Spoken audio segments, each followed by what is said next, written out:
investment from our federal government, it won't just be the city of Chicago that won't be able to maintain this mission. It's the entire country that is now at stake. But in no way what the state of Texas is doing is helping the cause. As much as we recognize that there are challenges, significant challenges at the border, and we do need real substantive immigration reform and policies that allow us to have a structure and a pathway to citizenship. But again, sending buses all over the state of Illinois and all over the country is reckless and, quite frankly, is dangerous. There you go. One way to address the breaking point, pathway to citizenship. Okay, so there's plank one. He's also doing something locally. He's not just waiting for the pathway to citizenship to be advanced by Congress. He's doing his part locally. In order for us to have a better, stronger, and safer Chicago, it really requires the full force of government. We have stood up an entire office dedicated to reentry. So individuals who are returning to our communities who have been incarcerated because of failed policies, we'll have a welcoming space for them. I've added $500,000 for restoration and reparations to address, again, the cycle of violence, which looks like school closings, closing of mental health facilities, of which I've invested in now. And so in order for us to build a better, stronger, safer Chicago, it requires investments. And that's what this budget has done. So part of addressing the breaking point issue, reparations and restoration payments for ex-cons who are ex-cons because they've been failed by public policy. You jotting all this down? 312-642-5600, turnkey.pro answer line. 64636DA, turnkey.pro text line. $500,000 for reparations for ex-cons. And welcoming spaces for ex-cons. Welcoming spaces aren't just for migrants anymore. They're for ex-cons to the extent that anybody goes to prison anymore in the city of Chicago and Cook County. All right, so there's a pathway to citizenship, reparations and restorations, plus a welcoming space for ex-cons to address the breaking point, whole-of-city approach, of course. And went on a little bit more. He was joined a little bit later in the week on CNN by his comrades in arms, Eric Adams, mayor of New York, Mike Johnston, mayor of Denver. Wait till you hear what Mike Johnston has to say. I know we've heard a lot from Adams. Wait till you hear what Mike Johnston has to say, Denver. Again, the breaking point that they keep talking about. You know, we have infrastructure in our local communities that are not designed to carry such a burden. Local municipalities are not structured to be able to carry the weight of a crisis like this. And I've sent a delegation to the border to see firsthand what our bordering cities are experiencing. And what we have said repeatedly is that there has to be better coordination. And without a coordinated operation, this is going to crush local economies because there is a financial responsibility that we have all taken on.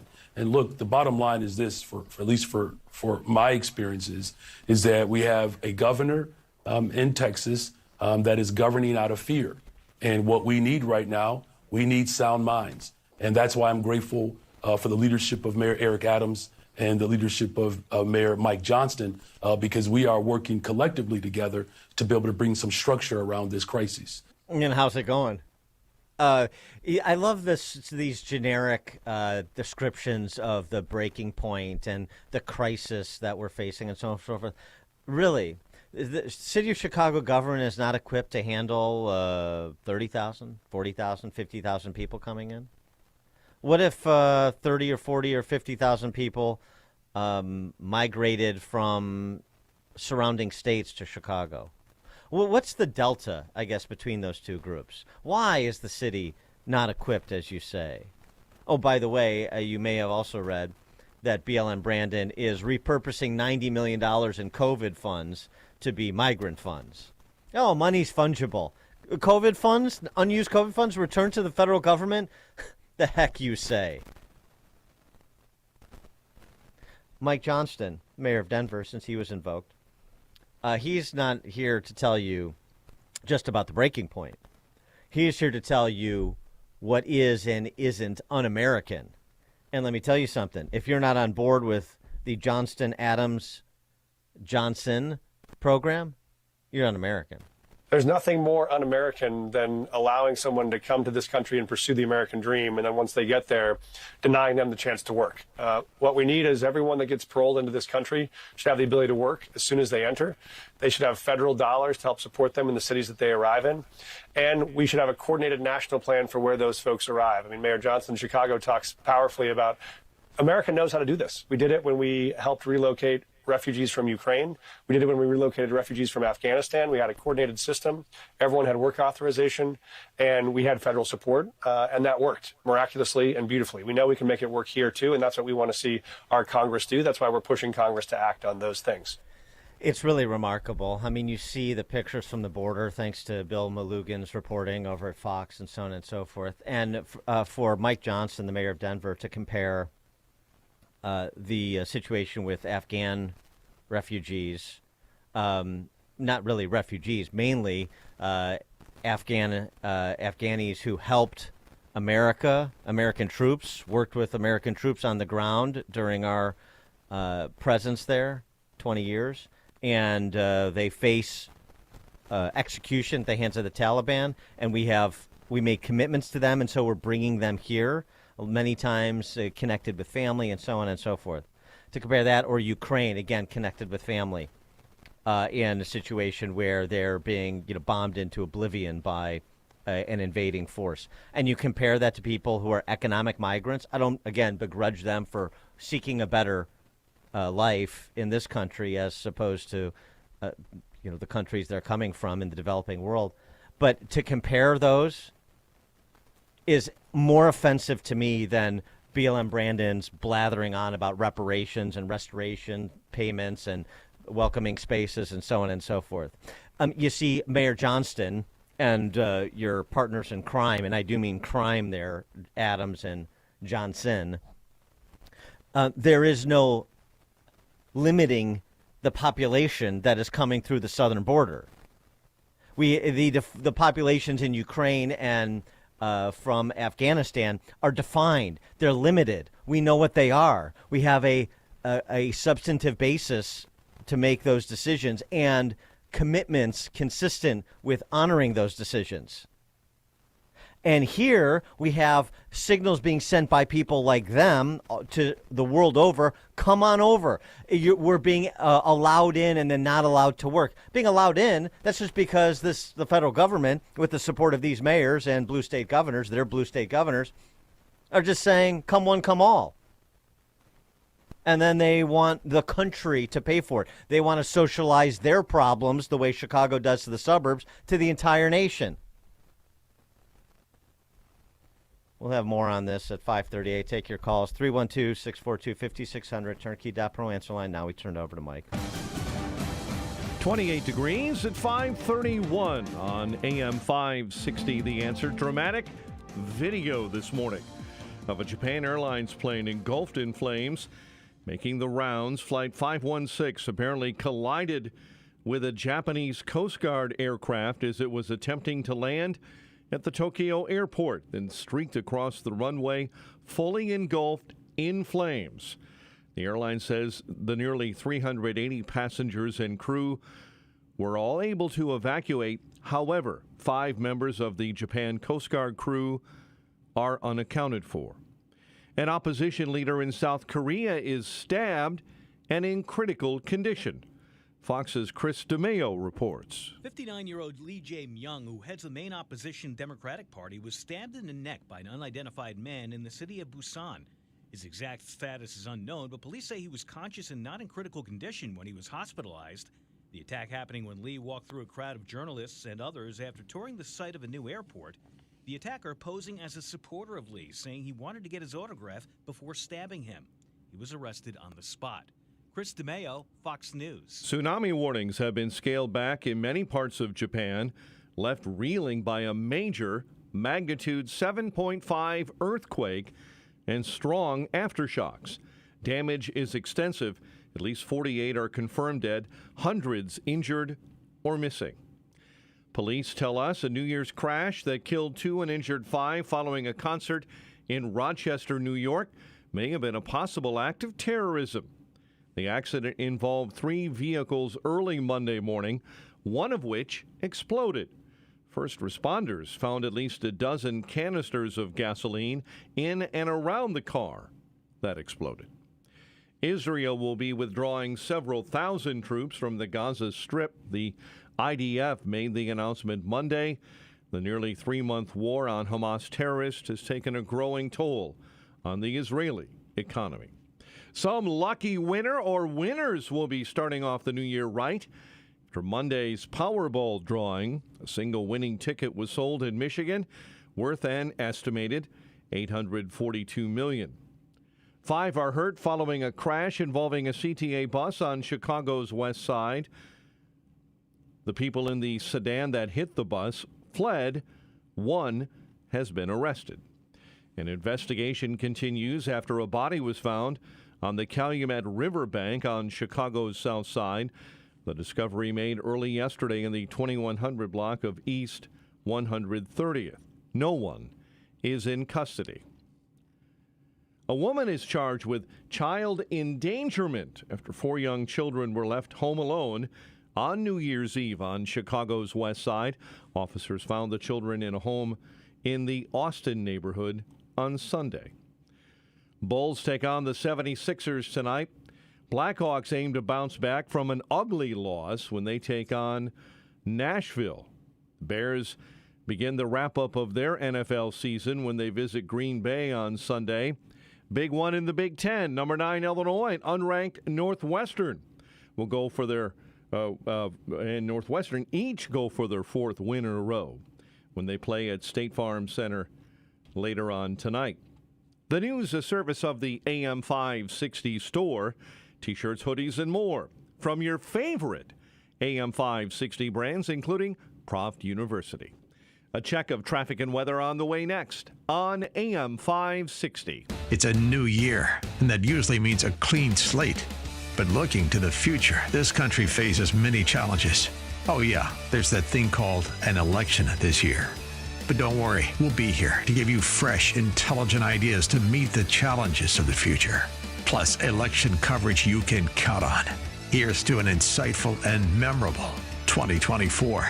AM 560. The Answer.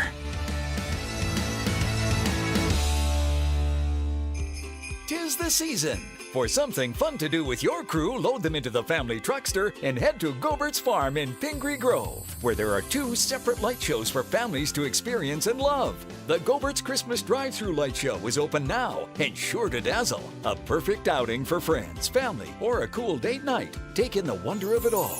Watch the lights blink and dance to choreographed music while you drive through the path. Dancing penguins, falling snowflakes, reindeer running through the field, a tunnel of lights, and more kick off your perfect Christmas adventure. The Larson Christmas Light Show you know and love from Campton Hills is on the Gobert's Farm. Enjoy 30 minutes of spectacular lights, special effects, and surprise character appearances. Enjoy both Christmas light shows in one night. Pricing for both shows is per vehicle, and online tickets are required. All forms of transportation are welcome, including limos and party buses. Tickets, pricing, and hours are online at Goberts.com. Enjoy the holidays at Gobert's Farm in Pingree Grove, Illinois.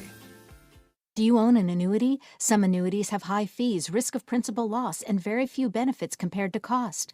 Others can be substantially beneficial to your retirement planning and guaranteed lifetime income.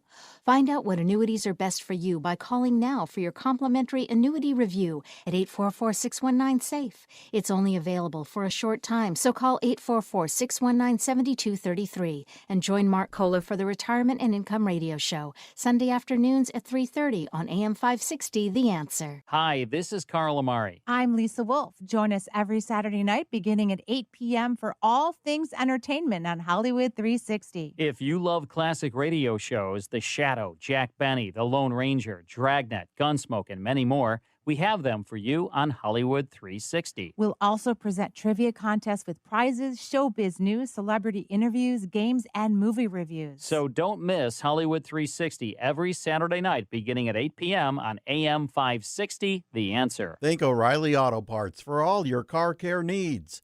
Get the parts and service you need fast from the professional parts people at O'Reilly Auto Parts. 5:38, Team Hochberg Traffic Center time On the Kennedy outbound disabled vehicle right lane, it's outbound at Irving Park this morning. Stevenson already a slow ramp to the inbound Dan Ryan. You're jammed up at Ashland Avenue. Chicago's Morning Answer with Dan and Amy continues next. AM 560 Weather Center forecast. This morning we're seeing breezy conditions. Periods of clouds and sunshine will break out throughout the afternoon. A high near 40. Breezy this evening with a low of 29. Currently 28 at O'Hare, 28 along Chicago's lakefront. Your next news update is at 6. Continuous news coverage at 560theanswer.com. Chicago's Morning Answer continues next on AM 560 The Answer. Now, from the Signature Bank Studios, this is Chicago's Morning Answer with Dan Proft and Amy Jacobson. If you're looking for the latest news, insight into what it means, and the sharpest opinion, there's only one station in Chicago where you can turn, and it's this one. We're AM 560, The Answer.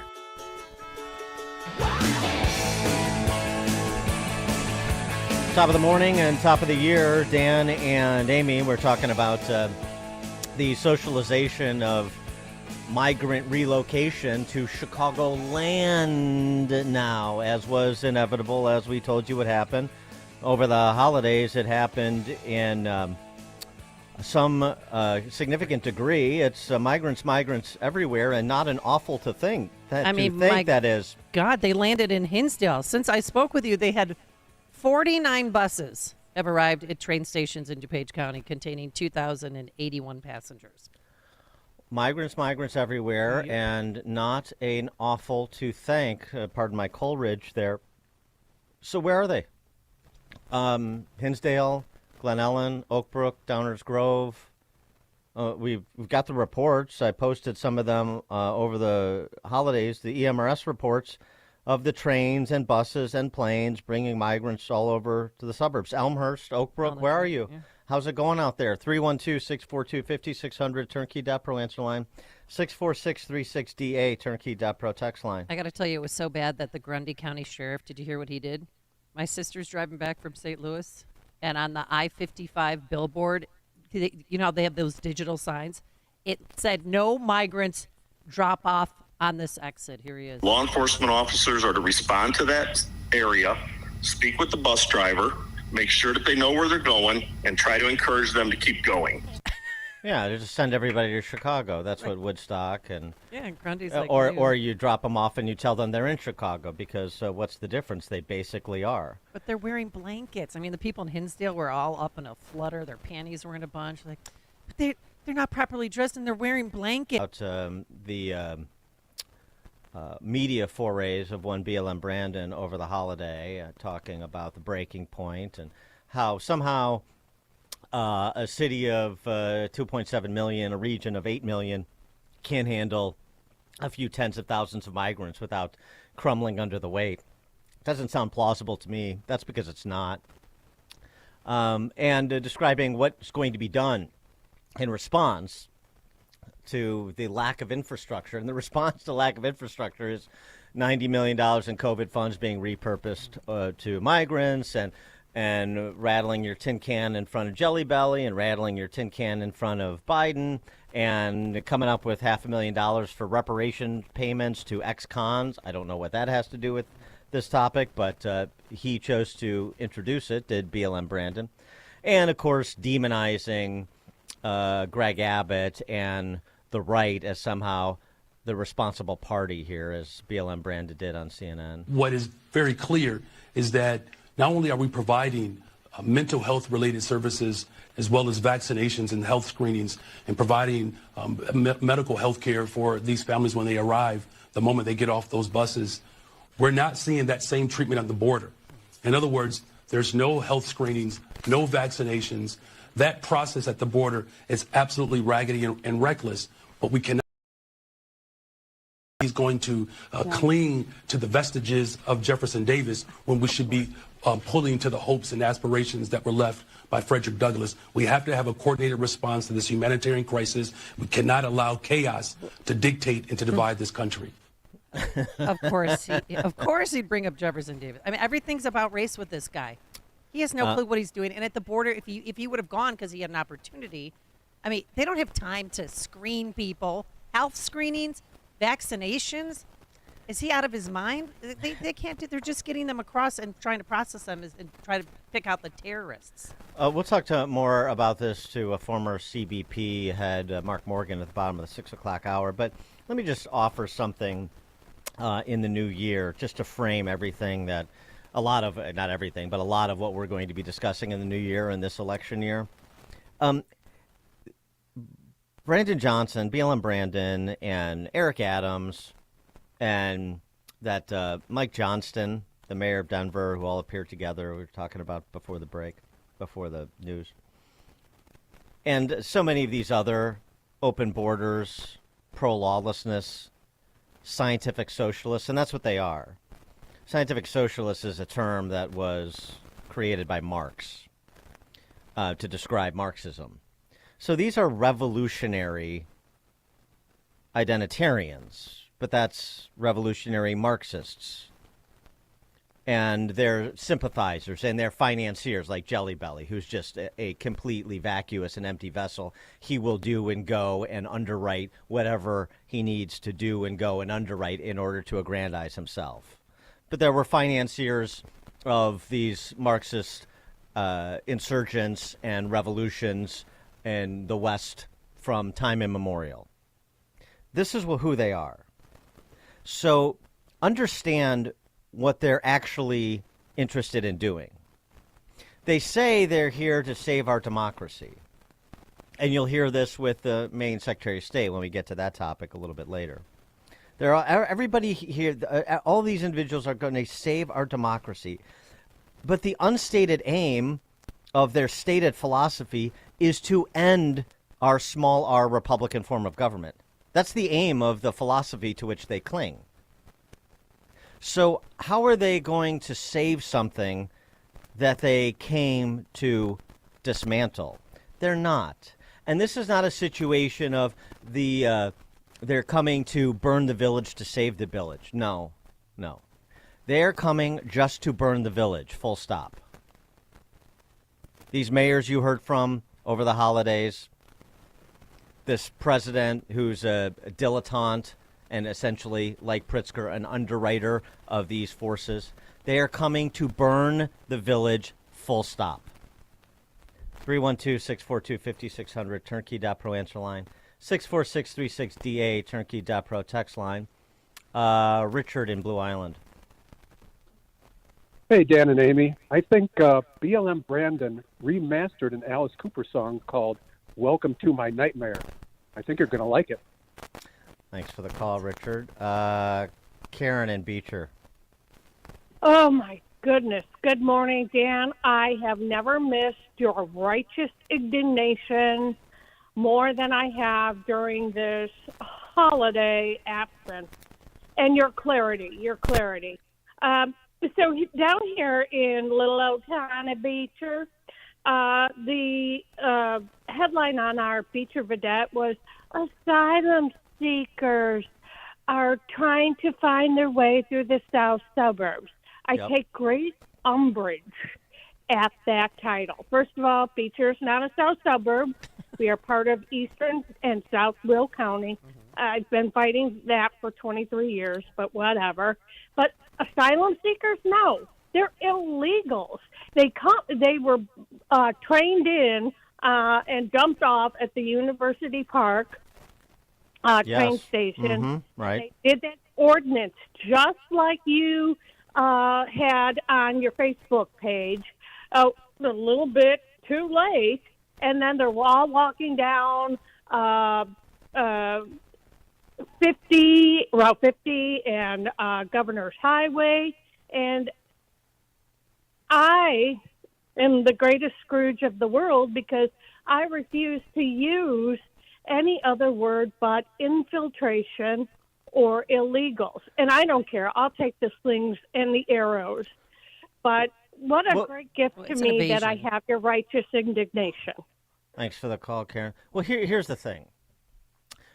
Don't focus on the migrants because I mean, for the most part, we don't know. We don't know who's here to do, who's here to pursue a better life and who's here to do harm. We don't know because how would we when the policy is to create 2 million gotaways since this president has been in office? So here's what I would suggest, though. Your local communities, now that this has metastasized throughout the region, you know, and they tell you with their signage in their yards, you know who the active wearing, pea donning, open borders crowd is in your town. Escort a migrant to their doorstep. This person is looking for shelter. I know that you're a proponent of this person being in our country, so I figured I would give you the opportunity to live your values. Focus on the awfuls, the angry white leftist females.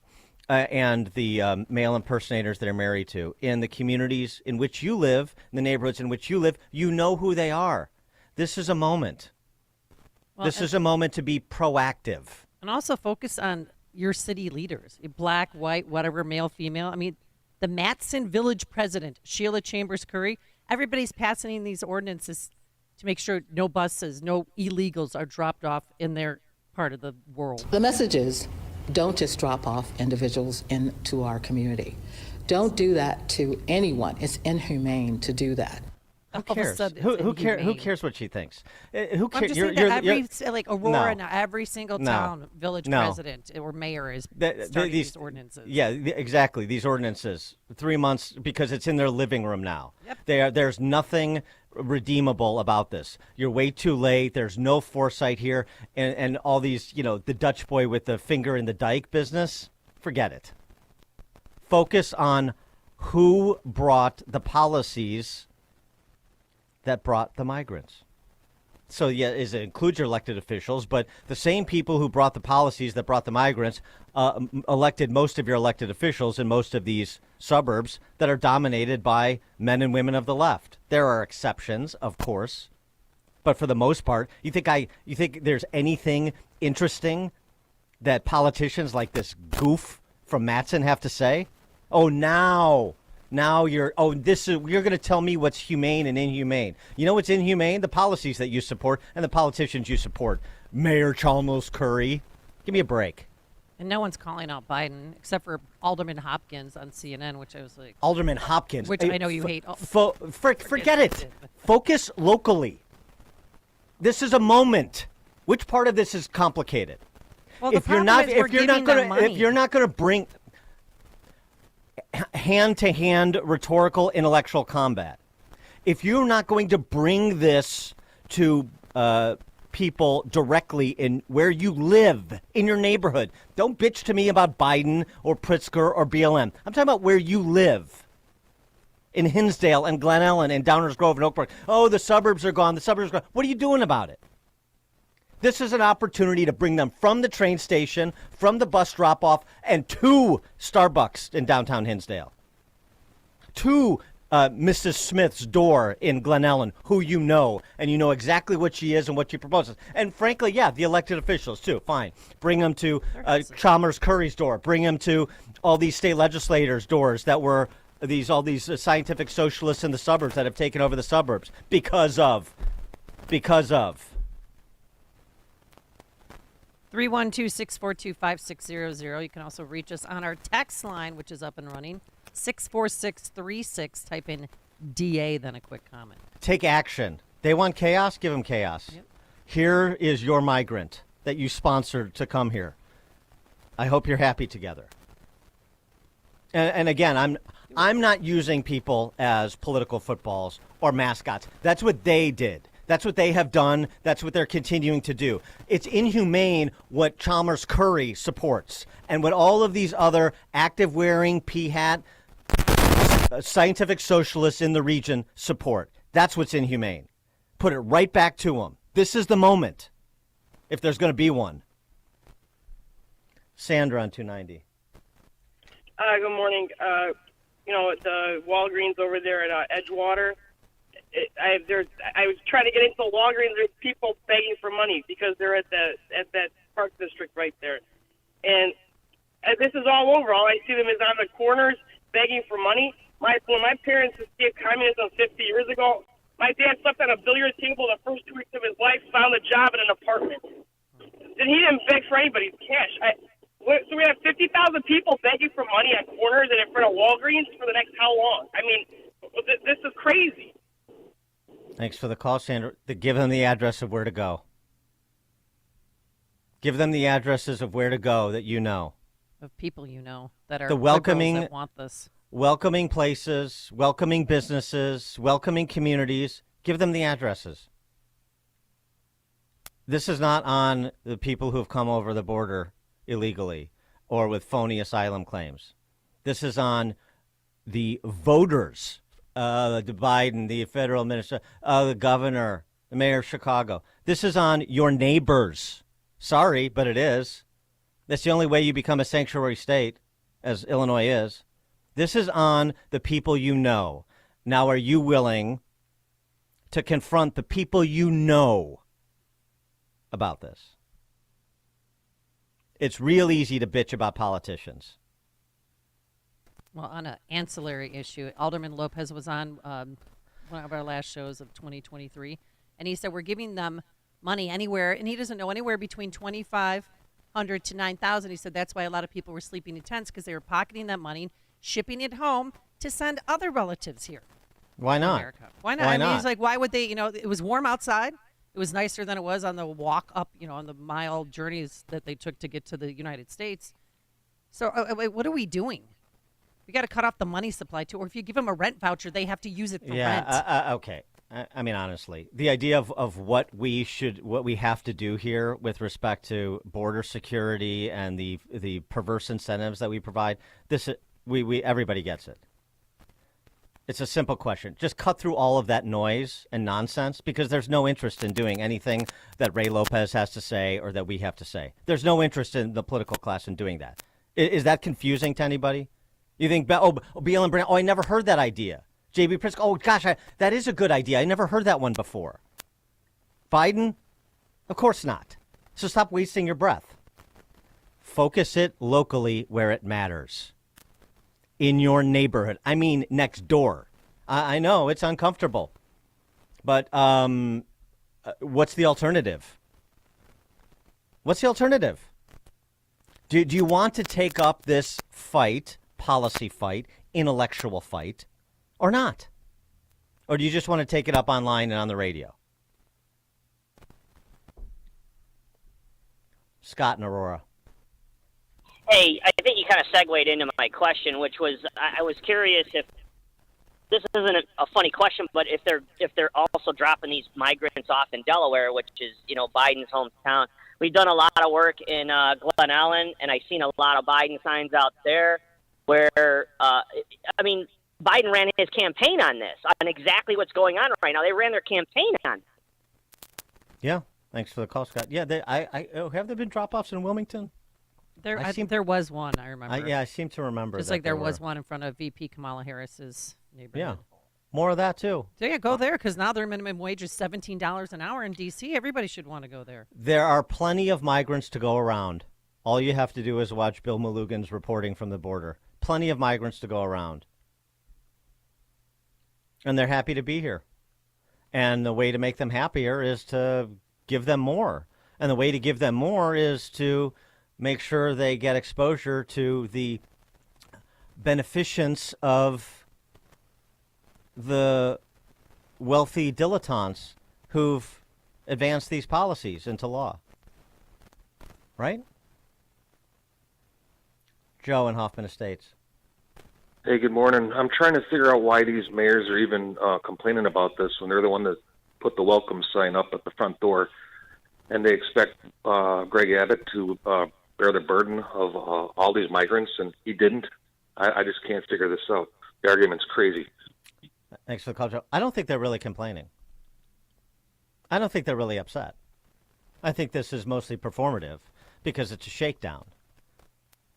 I mean, how many times do we have to see a Jesse Jackson senior-style shakedown before we recognize the fingerprints?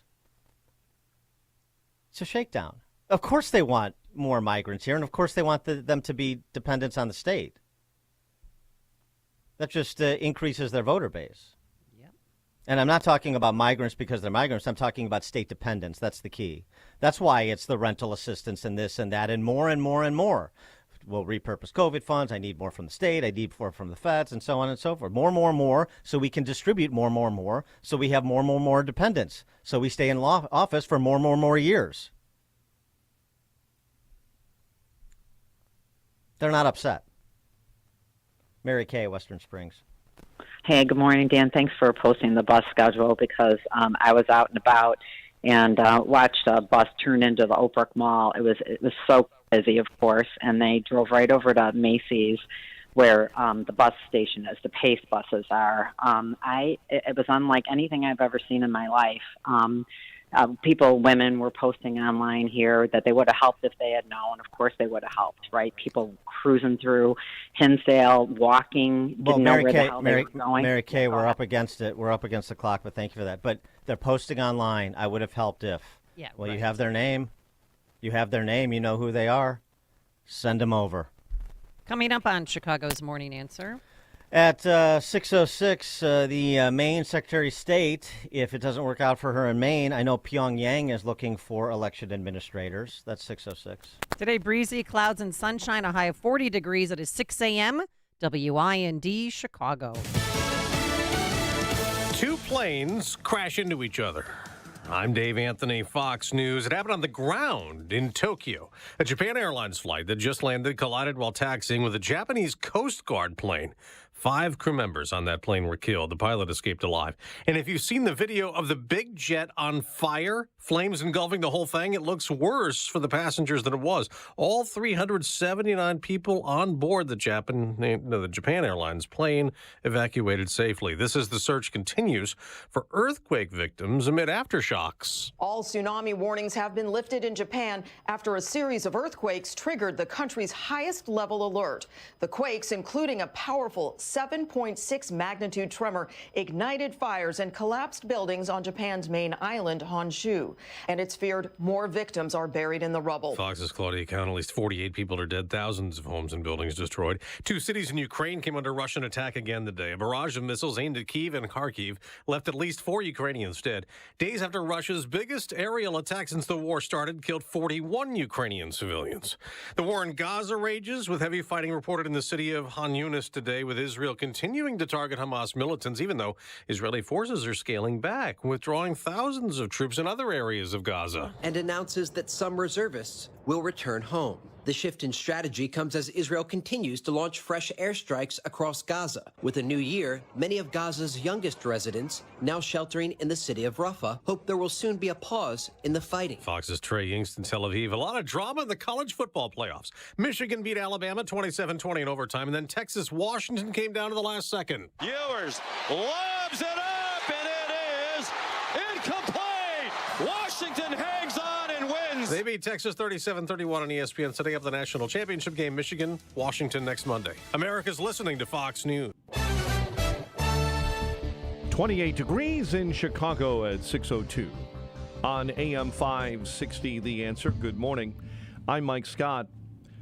Topping our news this morning, 5 are hurt following a crash involving a CTA bus on Chicago's west side. Police say it was an Infiniti sedan that disregarded a traffic signal and slammed into that bus in the 2000 block of West Washington. People in the sedan fled. 1 was arrested. An investigation is underway after a body was found on the Calumet Riverbank on the south side. The discovery made yesterday in the 2100 block of East 130th. A cause of death and the person's identity have not yet been released. 2 are hurt following a crash near Millennium Park in Chicago. A man attempting a U-turn jumped the curb and slammed into a tree in the first block of North Michigan Avenue, just missing pedestrians.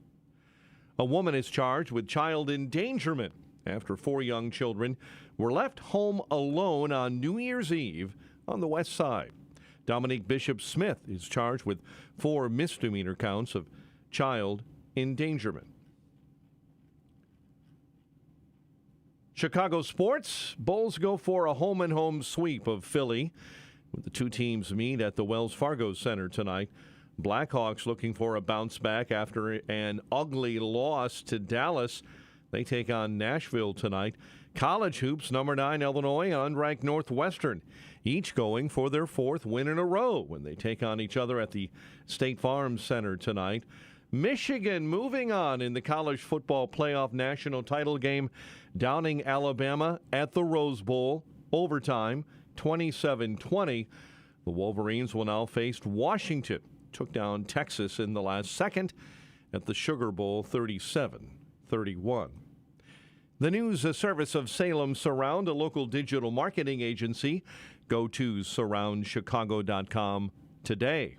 A check of traffic and weather is on the way next on AM 560. Dennis Prager sees a major divide. A former president and the leading contender for the nomination for president of one of the two parties could not be on the ballot in the state of Colorado.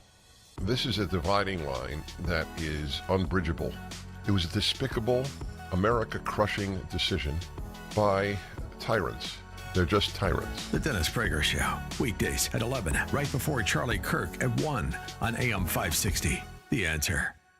Looking for top-notch personal protection? The Smith & Wesson Equalizer is here to level the playing field. Easy to rack slide, easy to control ergonomic grip. It's designed for you. With a 10, 13, and 15-round magazine included, size up for better control or size down for easier concealment. Don't miss out on the opportunity to upgrade your safety. Visit your local dealer now. To learn more about the Equalizer, visit smith-wesson.com. Smith & Wesson, empowering Americans. All capacity sizes may not be available in your jurisdiction. Be sure to check your local laws and regulations. Getting your guaranteed maximum refund with TaxSlayer feels like discovering a refund tree has grown in your backyard. I'm the refund tree. Sawing off its branches. Hey. Feeding them through a wood chipper. My branches!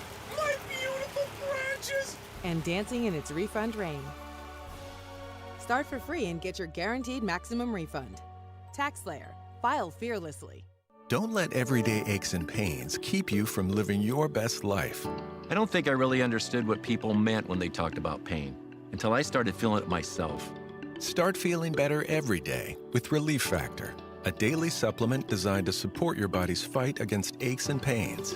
Not only do I move better without pain, I just feel better. Created by doctors, Relief Factor uses a unique formula of natural ingredients that target 4 metabolic pathways to address pain. Relief Factor doesn't just mask aches and pains, it helps reduce or even eliminate them. Today, I do the things I love, and it doesn't occur to me to think about pain. You can feel the difference all day, every day. Join the over 1 million people who have tried Relief Factor's 3-week Quick Start Kit. It's only $19.95. Visit ReliefFactor.com or call 1-800-4RELIEF. That's 1-800-4RELIEF. And feel the difference of Relief Factor. You can make the decision right now to get lasting relief from that awful joint pain for 2024. Don't go another year compromising because of that pain in your knees or shoulder. Call QC Kinetics now. QC Kinetics is the nation's leader in regenerative non-surgical pain relief. You know, your body has what it needs to restore and repair that damaged joint tissue, and QC Kinetics can make it happen. No drugs, no surgery, no downtime. The future of pain treatment has arrived. Hundreds of board-certified QC Kinetics providers have treated tens of thousands of satisfied patients all over America. People with back pain, hip pain, any pain associated with arthritis or an injury. This is not a Band-Aid. This is a revolutionary treatment that can get you moving again. So get your life back. And listen, it's non-surgical. So if this is the year you decide to fight back against that pain, take the first step now. Call QC Kinetics. Get a free consultation on the calendar today. Call 312-809-5955. 6:07. Let's get an update on the roads. Team Hochberg Traffic Center time. We'll start on the Eisenhower, where there is a rollover accident this morning with a right shoulder block that's inbound at Wolf Road. Stevenson, a really slow ramp to the inbound Dan Ryan right now. You have brake lights flashing inbound between Ashland and the Dan Ryan. Chicago's Morning Answer with Dan and Amy continues next. AM 560 Weather Center forecast with our AccuWeather meteorologist Steve Williams. Breezy day today. Periods of clouds and sun are high today 40. Partly cloudy and breezy this evening. Low tonight 29. Cloudy day tomorrow, the high 35. A mostly sunny day Thursday, the high 34. I'm Steve Williams on AM 560. The Answer. 28 at O'Hare, 29 Midway, 28 along Chicago's lakefront. Your next news update, 6:30. Chicago's Morning Answer continues next on AM 560. The Answer.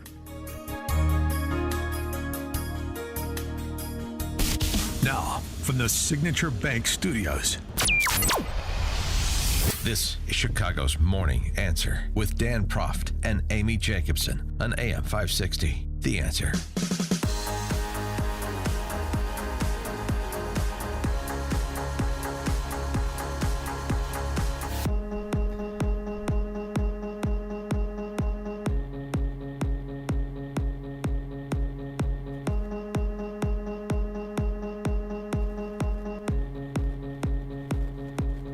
Top of the morning, Dan and Amy. Oh, man. Wow. We think we have a goof as Secretary of State and Ali G. We do, by the way. Oh, yeah. He is a goof, a complete Mimbo. But Sheena Bellows is maybe a strong second place, if not the biggest goof in a Secretary of State office in the land. She, of course, is the Secretary of State of Maine. And over the holiday break, if you didn't hear, I don't know how you couldn't have, she decided that Trump is disqualified from being on the ballot for president in the state of Maine. Yeah. Disenfranchising millions of voters in the state. Mm-hmm. And this is the explanation she offered. A noted constitutional scholar, punchline, Larry O'Donnell. The weight of the evidence, all of the evidence, made clear that Mr. Trump was aware of the tinder laid by a multi-month effort to delegitimize a Democratic election, the election of 2020, and then chose to light a match on January 6th, and then did nothing for a time. The evidence presented demonstrated, and remember, the events of January 6, 2021, and this was borne out by the evidence, were unprecedented and tragic. They were an attack not only upon the Capitol and on the government officials there, members of Congress, former vice president, but also an attack on the rule of law. And the evidence demonstrated that they occurred at the behest of and with the knowledge and support of the outgoing president. 312-642-5600, turnkey.pro answer line, 646-36DA, turnkey.pro text line. One of those scientific socialists going to save our democracy from us that I was discussing before the break. She just unilaterally decided that Trump was guilty of insurrection, even though he's never been charged with insurrection or convicted of insurrection. And she's just a Biden-loving, bipartisan hack.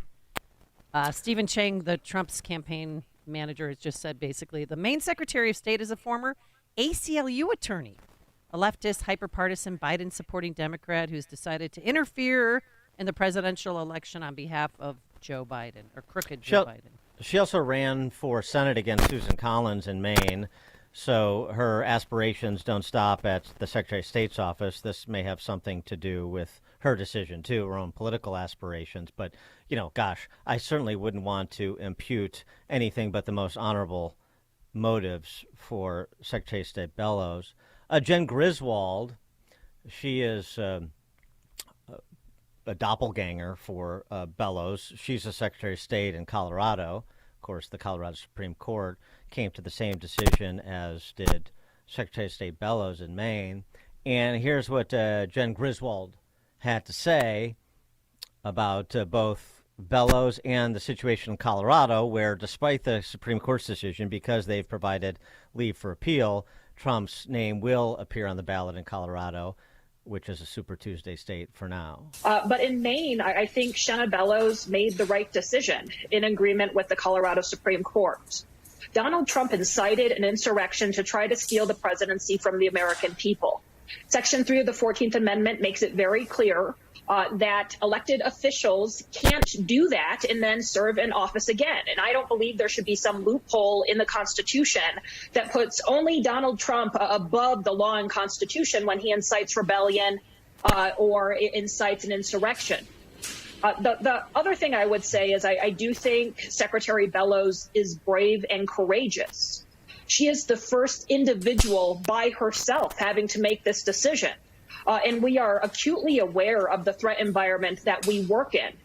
So I commend her for her actions, and we'll see how the litigation inevitably plays out in the state of Maine. Mm-hmm. Sheena Bellows is Jen Griswold's hero. I mean, they're both making women look bad. They're a bunch of idiots, and they're just trying to have their me moment in the sun and try to elevate their careers. 312-642-5600, turnkey.pro, answer line 64636. Type in DA, then a quick comment. I'm just afraid other states are going to follow suit. There's nothing to fear. Okay. Help me out, Dan. Well, I'm worried. I'm a professional worrier, as you know. Michigan, Minnesota have rejected these arguments. Even California Secretary of State is assented to Trump being on the ballot. This is not going to stand. And the hell would come if it did, but that's not the point. The point is what the underlying threat is and what this exemplifies about both the left and the right. Before we get to that point specifically and take some of your calls, 312-642-5600, turnkey.pro, answer line. Again, just in case you think that this comment or this usage of the acronym AWFULs, angry white leftist females, and people like me who suggest that these angry white leftist females, mostly college educated, almost exclusively college educated, are the real threat to our representative republic, that these are, as the acronym rightly indicates, awful people. They're awfully pseudo-intellectual. They're awfully arrogant, they're awfully ignorant, and they're awfully unreasonable and thus unkind. This Zoom call from October of 2021, featuring 5 secretaries of state. 2 you just heard from, Bellows from Maine, Griswold from Colorado. Let's throw in Connecticut Secretary of State Denise Merrill and Michigan Secretary of State Jocelyn Benson. A handful of entitled, arrogant, ignorant, honky, college-educated, angry, leftist females. Well, what Secretary Griswold just said and named is something that was unimaginable 2 years ago or 10 years ago, and that is election sabotage. It is a crystal clear example of what's happening all across the country. So we need to organize to make sure we have better leaders in positions of power to fight back against that. Secretary Benson talked about voter suppression, and that's something that when we started our careers at the ACLU and Southern Poverty Law Center, fighting back about systematic, structural voter oppression, targeting specifically Black and brown voters. It's rooted in white supremacy. That is something we have to continue to do work on. And Secretary Merrill talked about the For the People Act and the Freedom to Vote Act. We must have federal standards all across the country. And then finally, just to echo my colleagues, this is rooted in a deliberate and organized campaign to discourage people from participating in our democracy. It is an attack on our very democracy itself, because when everyone participates, everything that we care about, social justice, climate justice, economic justice, we win. Those on the other side are trying to discourage people from participating. That's what this really is about. We have to fight back to protect our democracy, to protect everything. That's such a good point. That's that same Maine Secretary of State. Now, you want to tell me that she is not a scientific socialist, that she is not an ideologue and an apparatchik, that she's some sort of neutral election administrator? By the way, the idea that a Secretary of State would independently rule on the meaning of the Section 3 of the 14th Amendment is so absurd, it is almost unworthy of comment. But in these absurd times, I guess it is worthy of some comment. She hides behind this idea that, any citizen can bring a complaint and so on and so forth, and I have to adjudicate these complaints. Right. So there is something called restraint because you are in an executive position. That's frightening enough. But to usurp the authority of the judiciary is really frightening. I mean, who needs courts of law when you have a Secretary of State like Sheena Bellows? But she's a hypocrite. I mean, she was criticizing Governor Youngkin when he announced automatically restoring people's voting rights. And this is in March of 2023. This is what she tweeted out. It shouldn't be up to the governor or any other one person whether or not to have the right to vote. We are proud that in Maine, every citizen has the right to vote regardless of current or former incarcerations. She's not giving people in Maine the right to vote. She's a hypocrite. And she's doing this to elevate, again, her profile. And she's been to the White House 2 times this year. And I mean, it's obvious what this is. We got a text message. Bellows, let Biden grab her by the ballots, not just the hand. Hi-oh. Very good. Something else this points to, and I just want to make this point because it's going to be a recurring one this year. And it's a recurring one in terms of what we've seen for some time now. The left will exercise power it does not have when the right fails to exercise power it does. And this is what you see happening. This is a usurpation of power by the Maine Secretary of State because in so many respects of the failure of Republicans with legitimate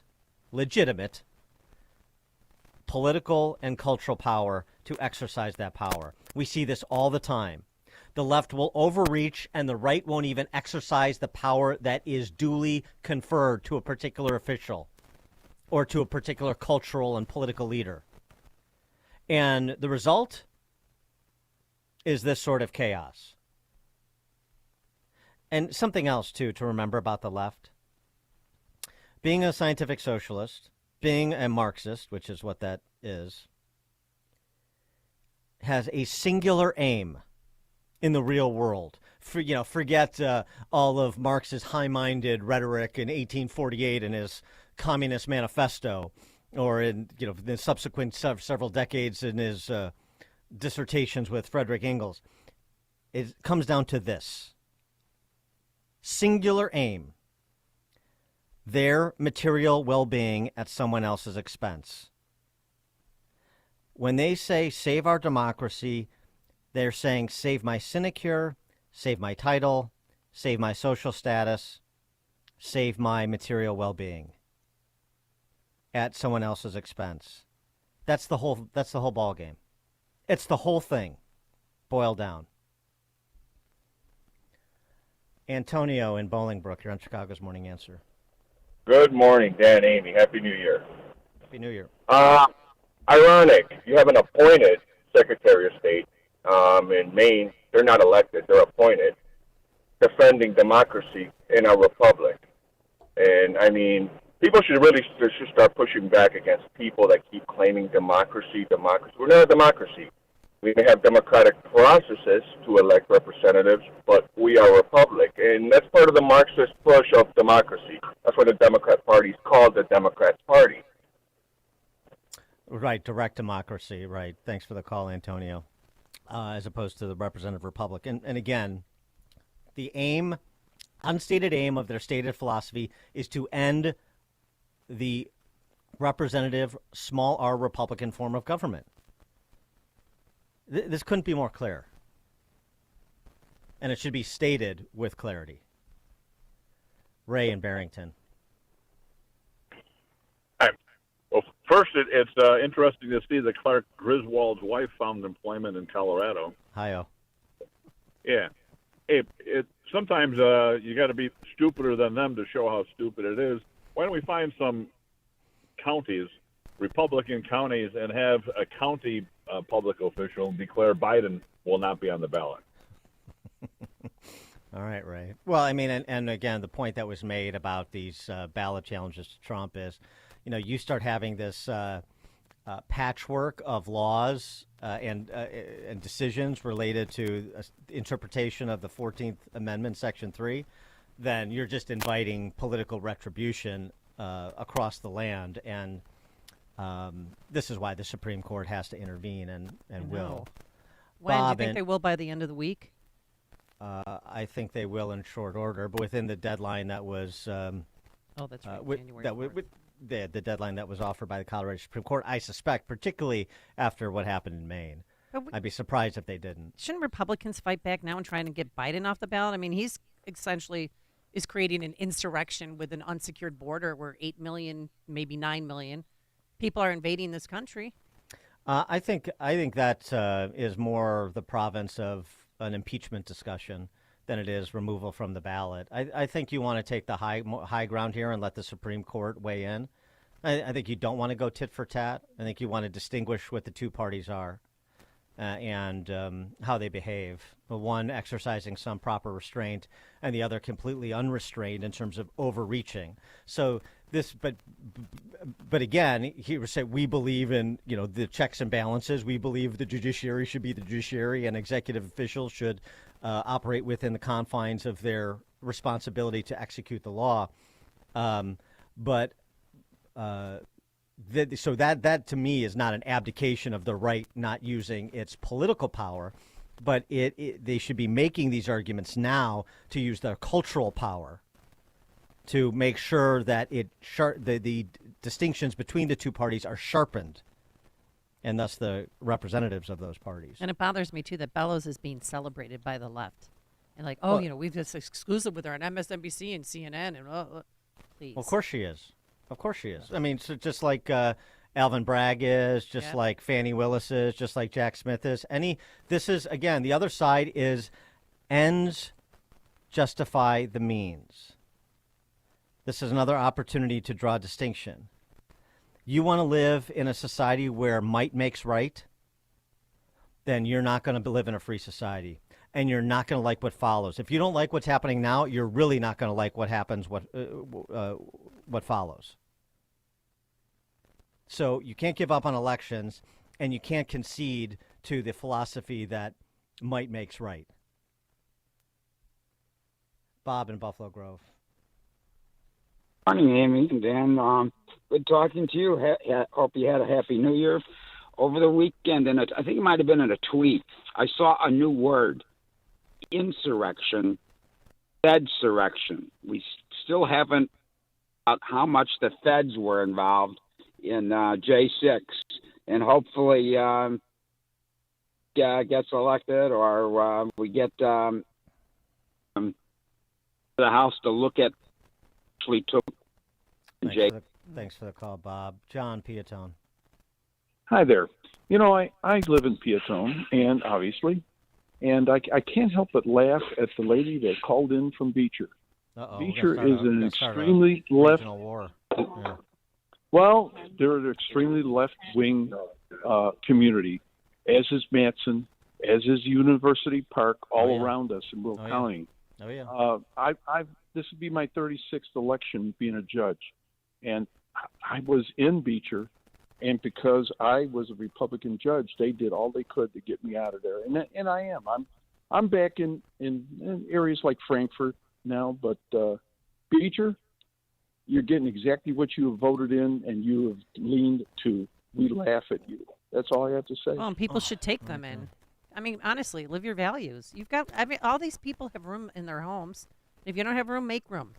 Turn your bedroom into a basement. Help out. Step up. Do your part, as Mayor Lightfoot would say. John and Piatone. I mean, Karen and Beecher is not part of that problem. She's but I understand your point about all what's happening to all these communities that are now crying wolf.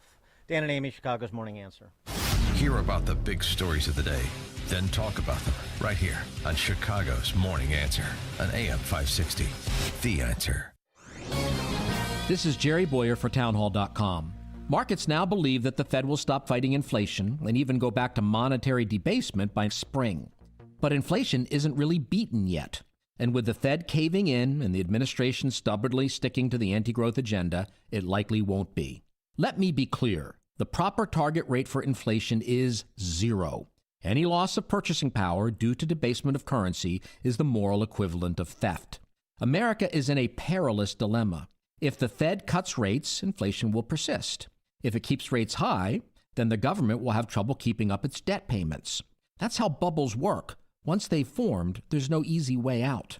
There's likely more economic pain ahead. Smart citizens should vote for candidates who support sound money and spending control, and yet we really can't count on either party. So, it's time for families to start by getting their own households in order. I'm Jerry Boyer. Man, you talk about hitting a grand slam, just feeling just incredible. And I mean, I haven't felt this great in years. I'm 52, and with these, wow. And I just appreciate, I'm impressed. I've never felt this great. I just want to say thank you to you guys. Honey, I am like a different woman. I mean, finally one day I kept seeing that commercial, and I said, what the heck? What do I got to lose? I started feeling a little bit better. So I got my sister on them. I got my daughter on them. I can't say enough about them. I really can't. Those commercials that you all do is the truth. Step into the new year with a new you. Go to balanceofnature.com and sign up as a new preferred customer to get 35% off your first order, plus a free fiber and spice supplement. Go to balanceofnature.com or call 1-800-246-8751 and get this exclusive holiday offer by using discount code CHICAGO. At Signature Bank, going the distance for business banking customers is what we do every day. We understand that business owners have a strategic mission, a drive to succeed, a plan for growth, and don't have time to wait for a bank to respond. With Signature Bank, you not only have a banking partner that has roots right here in Chicago, but our decisions are made locally too. Signature Bank knows that when you have a question or problem about your business, you want answers. You need someone who will pick up the phone or respond to your text. You need someone who is always there for you. That's Signature Bank. We are a team that wants to get to know you and your business. Want to be Signature Bank's next success story? Give us a call today at 773-467-5630 or visit us online at signaturebank.bank. Member FDIC Equal Housing Lender.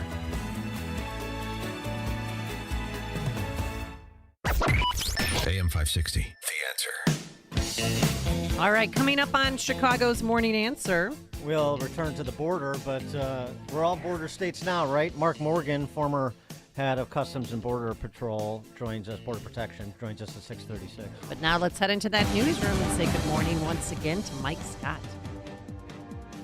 28 degrees in Chicago. Cloudy skies this morning, and we're headed for a high near 40. A Japan Airlines plane landed and struck another taxiing plane and was engulfed in flames this morning in Tokyo. Flight 516 apparently collided with a Japanese Coast Guard aircraft as it was attempting to land, then streaked across the runway on fire. The airline says nearly 380 passenger and crew on board the plane on fire were able to evacuate. However, 5 members of the Japanese Coast Guard were killed. A series of powerful earthquakes has struck western Japan, leaving at least 8 dead and damaging buildings, vehicles, and fishing boats. Officials are warning many in areas near the coast to stay away from homes because of the risk of more strong earthquakes. In Japan, after a series of earthquakes triggered the country's highest level alert. The quakes, including a powerful 7.6 magnitude tremor, ignited fires and collapsed buildings on Japan's main island, Honshu. At least 30 people are confirmed dead, and it's feared more victims are buried in the rubble. Japanese Prime Minister Fumio Kishida saying this morning, saving lives is a race against time. Ukrainian President Zelensky promising an increase in Ukrainian-produced weapons in 2024 as the country's war with Russia rages on.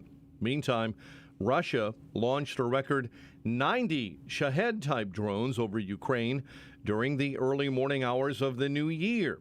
And Russian President Vladimir Putin saying his country would intensify attacks on its neighbor. As many as 40 were killed. Some lucky winner or winners will be starting off the new year hundreds of millions of dollars richer after Monday's Powerball drawing. Single winning ticket was sold in Michigan. 5 are hurt following a crash involving a CTA bus on Chicago's west side. The bus left the roadway and hit a fence and then a building. People in the sedan that struck the bus fled. 1 has been arrested. An investigation is underway after a body was found on the Calumet Riverbank on Chicago's south side. The discovery made yesterday in the 2100 block of East 130th. That person's identity and cause of death have not yet been released. Detectives are investigating the first homicide of the new year in Chicago. 3 shooting victims were found early yesterday inside of a home in the 7000 block of South Wabash. 2 women are hospitalized, including 1 in critical condition. There is no one in custody. The Bulls go for a home-and-home sweep of Philadelphia when the 2 teams meet at the Wells Fargo Center tonight. Blackhawks look to bounce back from an ugly loss to the Dallas Stars when they take on Nashville tonight. College hoops, number 9 Illinois and unranked Northwestern each go for their 4th straight win when they play each other at State Farm Center. 6:34 is our time. We'll have a check of traffic and weather on the way next on AM 560. Dr. Sebastian Gorka knows where the hate is coming from. Despite the fringe elements, the institution, whether it's the president of Harvard or whether it's, the Democrats walking down with the LGBT for Hamas, the institutionalized Jew hatred is coming almost exclusively from the left in the West. America First with Dr. Sebastian Gorka. Afternoons at 3, right before Sean Thompson at 4 on AM 560. The Answer. Man, you talk about hitting a grand slam, just feeling just incredible. And I haven't felt this great in years. I'm 52, and with these, wow. And I just appreciate, I'm impressed. I've never felt this great. I just want to say thank you to you guys. Honey, I am like a different woman. Finally one day I kept seeing that commercial, and I said, what the heck? What do I got to lose? I started feeling a little bit better. So I got my sister on them. I got my daughter on them. I can't say enough about them. I really can't. Those commercials that you all do is the truth. Step into the new year with a new you. Go to balanceofnature.com and sign up as a new preferred customer to get 35% off your first order, plus a free fiber and spice supplement. Go to balanceofnature.com or call 1-800-246-8751 and get this exclusive holiday offer by using discount code CHICAGO. Looking for top-notch personal protection? The Smith & Wesson Equalizer is here to level the playing field. Easy to rack slide, easy to control ergonomic grip. It's designed for you. With a 10, 13, and 15-round magazine included, size up for better control or size down for easier concealment. Don't miss out on the opportunity to upgrade your safety. Visit your local dealer now. To learn more about the Equalizer, visit smith-wesson.com. Smith & Wesson, empowering Americans. All capacity sizes may not be available in your jurisdiction. Be sure to check your local laws and regulations. Getting your guaranteed maximum refund with TaxSlayer feels like discovering a refund tree has grown in your backyard. I'm the refund tree. Sawing off its branches. Hey! Feeding them through a wood chipper. My branches! My beautiful branches! And dancing in its refund rain. Start for free and get your guaranteed maximum refund. TaxSlayer. File fearlessly. Make the hiring process work for you. With Indeed's end-to-end hiring solution, you can attract, interview, and hire candidates all from one place. Start at Indeed.com/credit. 6:37. Let's get an update on the roads in the Team Hochberg Traffic Center, a service of Mattress Firm. At Mattress Firm's once-a-year sale and clearance, you can save up to 60% on select mattresses, plus score free adjustable base on qualifying purchases. Here's to better sleep in 2024. The right mattress matters. Mattress Firm will find yours. Plainfield, Will County. Traffic signals are flashing red all the way around Route 126 and County Line. Niles, Toohey, and Caldwell report of an accident.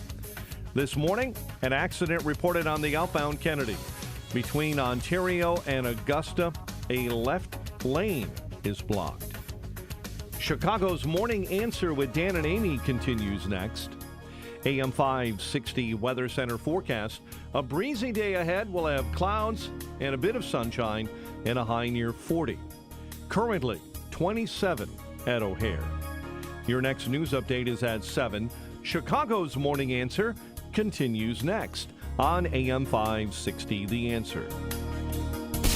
Now, from the Signature Bank Studios, this is Chicago's Morning Answer with Dan Proft and Amy Jacobson. If you're looking for the latest news, insight into what it means, and the sharpest opinion, there's only one station in Chicago where you can turn, and it's this one. We're AM 560, The Answer. Top of the morning, Dan and Amy. The U.S. Customs and Immigration Enforcement Agency, ICE, released its year-end report Friday. The number of people in this country awaiting decisions on their status has doubled under the big guy to more than 6 million. That's the population of Wisconsin. And, of course, what does Department of Homeland Security direct ICE to say? Well, you got to stay on message. While ICE carefully prioritized its resources to meet these evolving mission needs and agency personnel continue to perform at a high standard, these increased demands have strained a workforce that has remained relatively static for the past decade. What's the message there? Flying in formation. Joe Biden and Democrats will then come out and say what? More resources for the border. We want to give more resources to the border in exchange for aid to Ukraine and so on and so forth. More resources at the border. We're going to give you more resources at the border. But as we know from Tom Homan and others, what does more resources at the border mean to the open borders crowd?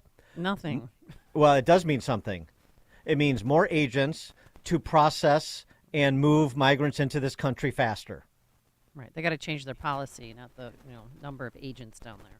Listen to some of these other numbers. The number of illegal aliens kept in detention. Oh, my gosh. Do we have kids in cages? Where's the hashtag campaign? The number exploded 40% from a little over 26,000 last year to almost 37,000 at the end of fiscal year 2023, which is September 30th. Imagine what's happened in the subsequent 3 months. The number of illegal aliens permitted into the country without being detained leapt 30% to more than 6.2 million. That's double the total at the end of Donald Trump's presidency. The majority came from the southwest border, where illegal crossings have surged to as many as 12,000 or more per day. Administrative arrests rose sharply, 170,000 in 2023. More than 43% of those apprehended have some sort of criminal conviction or pending charges. 43% of 170,000 that were arrested, some sort of criminal conviction or pending charges. Now, you say, oh, well, so that increased, and that's, yeah. So they got 43% of that universe of administrative arrests they made. Meanwhile, there are 6 million people in this country.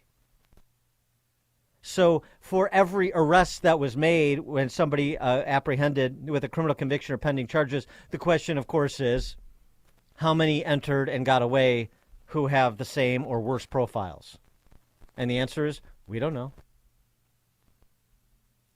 For the 290,000 charges and convictions, so that average of 4 per individual arrested.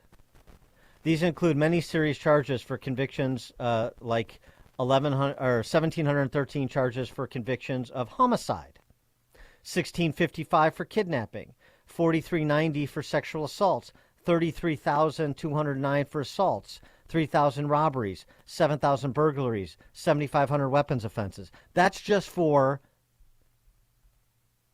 the 43% of 170,000, so about the 70,000 that they apprehended. Now spread that sort of demographic in terms of criminal convictions over 6 million. What are we doing? I'll tell you what we're doing. We're making Americans and, frankly, other people in this country, even illegally, a lot less safe. And, of course, we've seen that in Chicago, haven't we? I mean, did you hear what happened outside the North Elston shelter? It's 1308 North Elston. It recently opened up. There's this 30-year-old guy, Carlos, whatever, Garcia. He was jumping on cars and punching the windows out, and the cops came, 2 police officers. He broke a police officer's hand. And guess what? The judge let him out. And guess what? Because, no bail. He didn't show up for his court appearance. No cash bail. Arrest of He broke an Venezuela. officer's hand. Yeah. You got, just in this population, you have 1,500 murderers. He was screaming, "Te voy a matar," which means I'm going to kill you. Arrests of Venezuelans in Chicago has surged 2,538% since the crisis began this year. But I mean, just in raw numbers, it gives you an idea. As of November 12th, Chicago police arrested 686 people this year who listed Venezuela as their birthplace. That compares to 26 for all of 2022 and just 6 in 2021. So again, we've got thousands and thousands of Venezuelans who've come to Chicago from Venezuela through the Mexican U.S. border, of course. And most of them are law-abiding, and most of them haven't committed a crime. But that's not the point. The point is we don't distinguish between who is and who isn't, who has and who hasn't. We have no idea. And so when you willy-nilly bring that massive population in and you don't make those distinctions, then you make people less safe, including a lot of those otherwise law-abiding Venezuelans. And tell me again how that's humane. Not to mention the number of people who killed trying to make their way from another country through our southern border. Tell me how that's humane. Tell me how it's humane to have chaos as your border policy. For more on all this, we're pleased to be joined again by Mark Morgan, of course, is the former head of U.S. Customs and Border Protection. Mark, thanks for joining us again. Appreciate it. Dan, Amy, first of all, thanks for having me. Happy New Year. And I got to tell you, as I'm listening, I'm thinking, you know what? You guys really don't need me. We do. I'm serious. I could not have explained the chaos and lawlessness that's happened at our border better than the both of you just did. Well, and here's the response from these open borders, defund the ICE once upon a time. They don't say it out loud anymore, but that's still their position. Like our mayor, Brandon Johnson, our governor, J.B. Pritzker, but other mayors too, Adams in New York and Johnston in Denver. We have to provide work permits immediately. We have to get federal dollars. We have to have rental assistance. We have to have shelter. We have to have wraparound services. We have to do this. We have to do that. And meanwhile, as Bill Malugan's been dutifully reporting for Fox News for these many months, I mean, you have congregations of people at places like Eagle Pass, Texas, that he's never seen before, in the tens of thousands every single day. So there's no limit to the number of people that are trying to get in because we've said, our politicians have, come one, come all. So the response you would offer to the big city mayors who are crying for more money from the feds? Yeah, so there's a couple of things that both of you brought to light that are very important. One of them is that this is not a resource issue, that this is a policy issue. And for everybody listening real quick, I always like to make things as simplistic as possible. Think of it in this term. The day that President Biden took over, he had the same resources that we had under President Trump. Think about that for a moment. The same level of resources. Nothing changed, right, with respect to that. But yet we have the worst border security crisis in our lifetime. Right now, December is set to have somewhere between 340 to 350,000 total nationwide encounters in a single 30-day period. The worst 30-day period in our nation's history since we've been collecting data since 1924. What changed? Just as you said, policy. And every single time this administration or anyone that's speaking on behalf of this administration, they talk about how they inherited this dismantled policy. It's a lie. Because if you think about it, when they say that, they don't give you an example of what was dismantled in the previous administration. But we do when we say that they are the ones that took the policy that we have, this network of tools, authorities, and policies that led to the most secure border. I'll give you just a couple. The Remain in Mexico program, on day one, they ended it. The asylum cooperative agreements we had with all 3 Northern Triangle countries, they ended it. And I could keep going on and on. Catch and release. We'd ended catch and release, which is one of the largest incentives for the flow of illegal immigration. They reinstated it. So it's absolutely absurd what they're saying right now. They're lying to the American people, and they are solely responsible for the chaos and lawlessness on our southwest border. What do you say to those who say that those coming to this country, that are here, I should say, are asylum seekers, and they're allowed to be here, so they're doing it under color of law, and we just have to expedite the adjudication of their cases? If anything, you heard from Denver Mayor Mike Johnson saying, the backlog of asylum cases is 4 years, and so you have to do the work permits and so on and so forth. So they always have an excuse to make something that's supposed to be temporary permanent, but we need a response to that. So what's your response? First of all, I would say anyone that enters the border illegally in between the ports of entry, that's a crime, number one. So what the end doesn't justify the means. So when you enter illegally, that's in violation of the rule of the law. It's in violation of our nation's sovereignty. We should not reward someone after the fact of what they do. That's number one. Number two, what people don't understand, 85, 89% of those that actually claim asylum are not doing so validly, meaning they are economic migrants, meaning they were not the specific victim of state-sponsored persecution because of their involvement in protected class. We know this. We've known this year after year, decade after decade. This administration knows that, but yet they're still releasing people that, one, committed a crime by illegally entering, and two, after the fact, when they claimed asylum, they knew they were doing so fraudulently. And number three, not everybody's actually claiming asylum. A lot of people don't even understand that. They're being released into the United States, and they didn't even affirmatively claim asylum. And the last thing that I would say is people need to understand that illegal immigration is not a victimless crime. You both did a tremendous job explaining just one aspect of it, and that's the criminality that's pouring across our border. Every single day, the cartels use the hundreds of thousands of illegal aliens coming across as a distraction. They pull resources off the front line, leaving large areas of border wide open. The cartels exploit that to push criminals, drugs, and potential national security threats into our country every single day, all day long. Illegal immigration is not a victimless crime.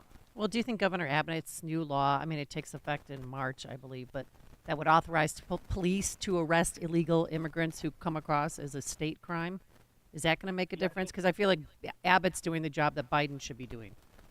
I completely agree with this. This is exactly right. Unfortunately, states like Texas have had to step up to fill the constitutional role that is the responsibility of the federal government that this administration has obviously abandoned. And yes, it's going to have an impact because first and foremost, it's going to be a significant element of an overall strategy of deterrence. So hopefully we're going to send a message to deter those that are thinking about conspiring with the cartels to illegally enter the United States. But so I think it will have some degree of substantive effect. But here's what's just as important, in my opinion. I think it's going to lead to what I call a constitutional showdown. Right? Article 4, Section 4, to your point, is it's very clear that outlines it's the federal government's responsibility to defend and protect our borders. If they fail to do that, the states can invoke what we call a self-help remedy under Article 1, Section 10 of the Constitution that says that they then can do whatever they need to do to protect their own state's border. And I think that this law, I think we're going to see it go to the Supreme Court, and I think that Governor Abbott is going to be on the right side of this. Part of this, too, that's really frustrating to me is the mockery they make of people who are otherwise pro-immigration and are very fair-minded, pro-legal immigration, very fair-minded, open to discussions of policy that involve nuance, but they just make a mockery of those people like me and maybe even people that disagree with me on other issues but agree on this. Let me give you an example. Joe Biden has declared January Human Trafficking Prevention Month, while facilitating human trafficking and drug cartels and everything else. They just insult the intelligence and the goodwill of the Americans who are reasonable on this issue. That's exactly right. Because I'm with you. We've talked several times over the past few years. I don't know anyone who doesn't join us in the demand for strong border security, because that's what's happening right now. The chaos and lawlessness is about our nation's border security, which is synonymous with national security. It's not about immigration, but that's the narrative, right? They want to erase the illegal part of illegal immigration, and as if illegal immigration has no downside effect, and we just described it does. I don't know anyone who doesn't stand for strong border security we discussed that also isn't for strong legal immigration. And I think that's the frustrating part. It goes beyond insulting. It goes beyond spin. They're actually lying to the American people. They've captured a narrative. They've twisted the narrative, and they're using a narrative that actually lie to the American people every single day. You described our nation's safety and national security is being impacted every day because of the chaos and lawlessness, because we've incentivized and facilitated and rewarded the illegal immigration, which has degraded our ability to secure our border and to prevent bad things from coming in. They keep lying to the American people. He is Mark Morgan, former U.S. Customs and Border Protection Commissioner. Mark, thank you as always. Happy New Year. Appreciate it. You too. Thank you both. Thank you. And he joined us on our Turnkey.pro answer line. You're listening to Chicago's Morning Answer with Dan Proft and Amy Jacobson on AM 560. The Answer. We all hear the radio ads about the IRS. They tell you to be afraid, to be scared, and they try to frighten you into calling. I'm not here to do that. Tax Relief Advocates is different. TRA is here to tell you that if you owe money to the IRS, whether it's $5,000, $50,000, or $500,000, we have a solution. It doesn't matter if you're sitting in your car, at work, or with your kids. No matter where you are, call now. 800-575-6745. Don't lose hope. TRA can eliminate or reduce what you owe to the IRS. There is zero risk to you. If we can't reduce your tax debt, then you pay nothing. Our passion is taxes and helping individuals fix their IRS problems. We have a 5-star rating on Google and Yelp and an A+ with the Better Business Bureau. You don't need to be afraid of the IRS any longer. End your tax nightmare today by visiting us online at TRA.com or call 800-575-6745. That's 800-575-6745. Tax Relief Advocates. Real solutions for real people. A great smile can make you feel happy and confident. So when you consciously conserve your teeth, that glowing smile will show through. At Best Dental Group, Doctors Economos, Gavalis, and their staff are ready to help you create that perfect look or maintain the one you have now. Along with general dentistry, Best Dental Group is a multidisciplined practice with an orthodontist, periodontist, and prosthetic specialists on site. They use the newest breakthroughs in dental technology, such as titanium implants, Invisalign clear braces, and laser treatments. Don't let fear get in the way. They can recommend sedation to make your experience as comfortable as possible. Best Dental Group is located in historic downtown Bartlett and is a multilingual office. Call 630-830-4930. That's 630-830-4930. Or visit bestdental.org. Best Dental Group, sharing your conservative values and helping you to conserve your teeth. Imagine what your future looks like. Is the picture a little blurry?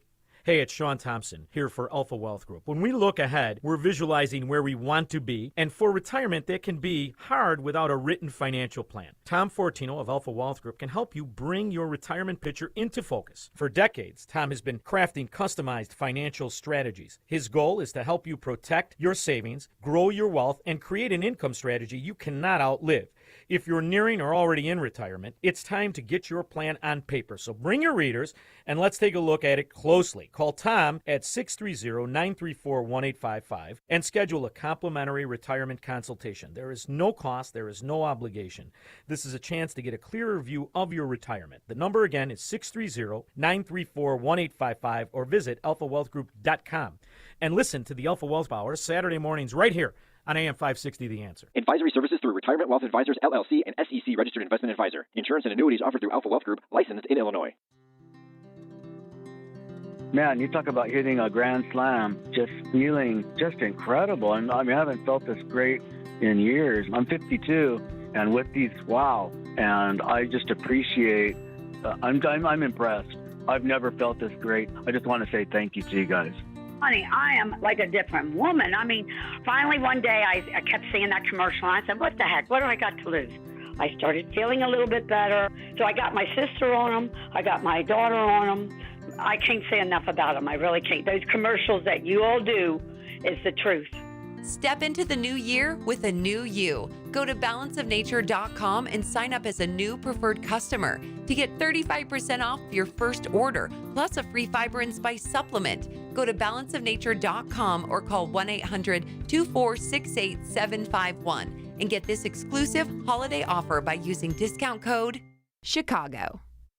As a local business owner, you get called every week by marketing companies. We get it. We have hundreds of satisfied customers. Here's what a satisfied client recently said. Open enrollment is going great. We're hitting record numbers. Thank you so much for this report. It really is amazing to see how the marketing is really shaping our enrollment around the city. If you're a local business and ready for the next step, visit surroundchicago.com right now. Our experts are ready to help you take your marketing to the next level. Visit surroundchicago.com today. AM 560, The Answer. All right, coming up on Chicago's Morning Answer. Former NIH Director Francis Collins offers a COVID mea culpa at 7:07. But now let's head into that newsroom. Here is Mike Scott. CPD investigating the first homicide of 2024 and a body found on a Calumet riverbank. WIND Chicago News Time is 7 o'clock. Two planes collide, but not in midair. I'm Dave Anthony, Fox News. They crashed on the ground at Tokyo's airport. A Japan Airlines flight that just landed hit a Japanese Coast Guard plane. With video showing fire and smoke coming from the side of the passenger plane as it taxied. NHK TV reports that all 379 people, including passengers and crew, on the Airbus A350 got out safely before the plane was engulfed.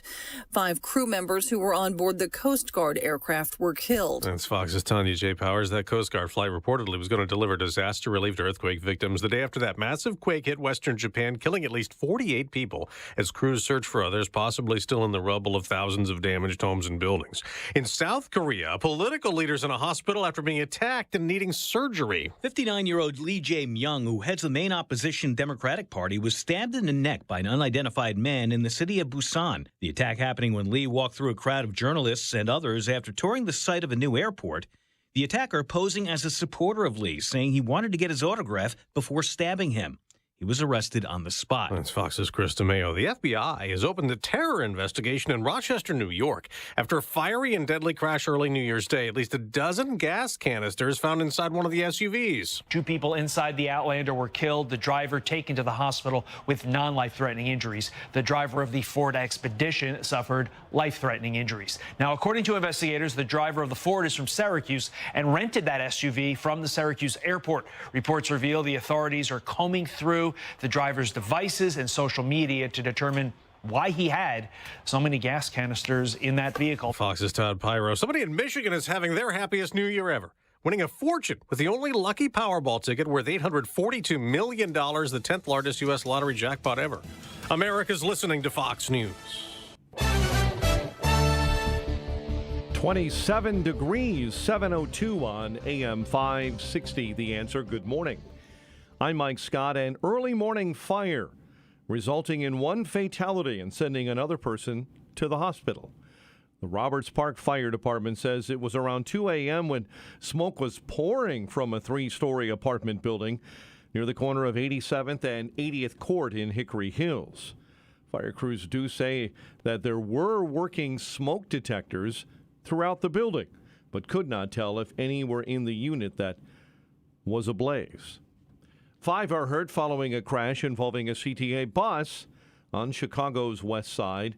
Police say it was an Infiniti sedan that disregarded a traffic signal and slammed into the CTA bus last night in the 2000 block of West Washington. An investigation is underway after a body was found on the Calumet Riverbank on Chicago's south side. That discovery was made yesterday in the 2100 block of East 130th, and that person's identity and cause of death have not yet been released. Detectives are investigating the first homicide of the new year in Chicago. 3 shooting victims were uncovered yesterday inside of a home in the 7000 block of South Wabash. Investigators determined the gunfire came from outside of the home. There is no one in custody. Bulls take on Philly tonight. Blackhawks look to bounce back from an ugly loss. They take on Nashville tonight. Number 9, Illinois, and unranked Northwestern play each other tonight at State Farm Center. Cats coach Chris Collins says the Big Ten will be a grind. You know, you can say this team's down or that team's down or this team's up. This team, every game you play, guys, I'm telling you, the Big Ten, it doesn't matter, home or road. Everybody's good in this league, and you got to play well in order to win one game. And that's what we're going to focus on as we head on the road now and go to Champaign. DePaul visits number 5 UConn. Illinois State is at Drake. The news, a service of Health Insurance Mentors. 65 or older, thinking about Medicare? Medicare done correctly will be the best health insurance you will ever have. Call Stephen Tucker today for free Medicare advice. 630-674-1551. A check of traffic and weather on the way next on AM 560. The Sean Thompson Show. Ruby Freeman and Shea Moss, they were seeking $43 million, but a court gave them $148 million in damage because she said she was afraid after Rudy Giuliani said there was wrongdoing at the election or that they purposely committed wrongdoing. We are not to question the most obvious election theft in American history. The Sean Thompson Show, weekday afternoons at 4 on AM 560. The Answer. Cable news. Noisy, out of touch, on repeat. Tired of all the lookalikes? So are we.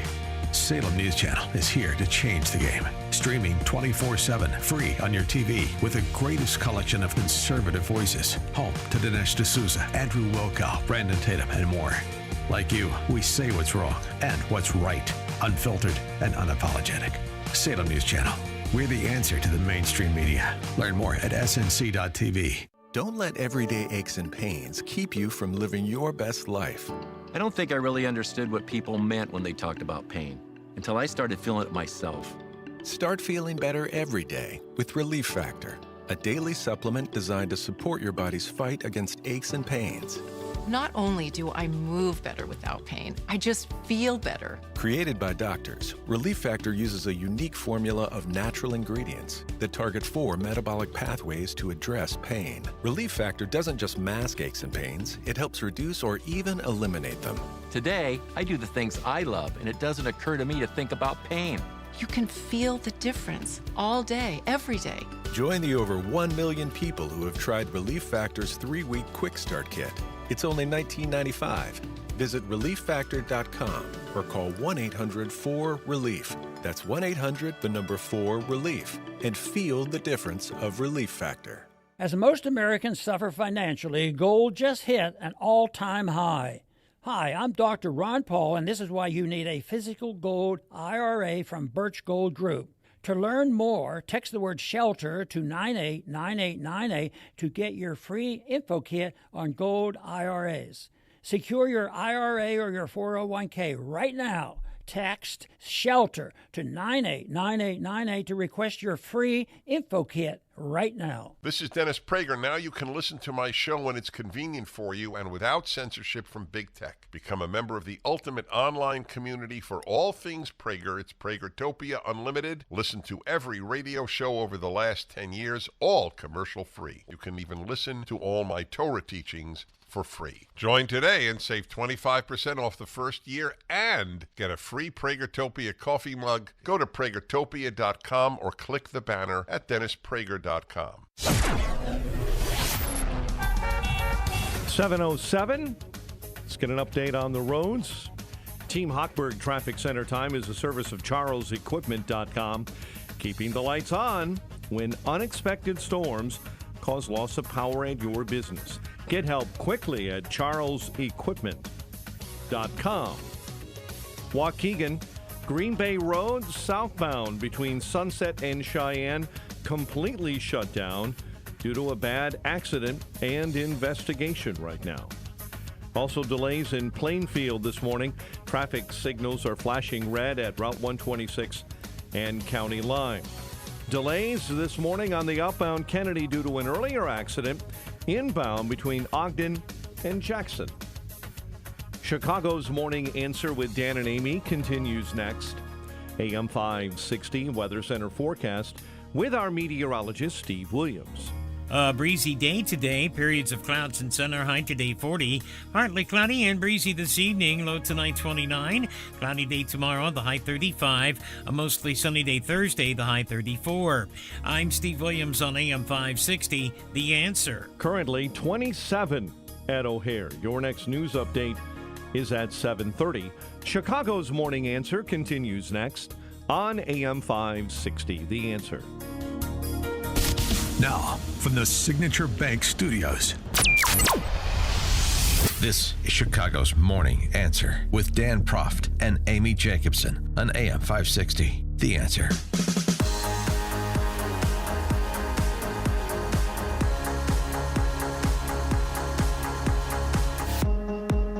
Top of the morning, Dan and Amy. I suppose we'd be remiss if we didn't congratulate J.J. McCarthy for the big win that Michigan enjoyed over Alabama yesterday, thanks in large measure to his performance. J.J. McCarthy from Nazareth Academy, my mom's alma mater. Oh.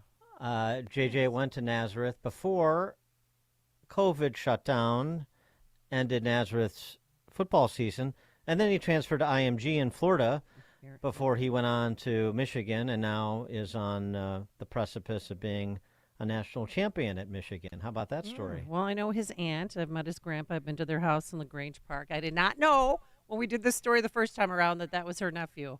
But what we learned yesterday from the game, obviously he's a solid player, great family.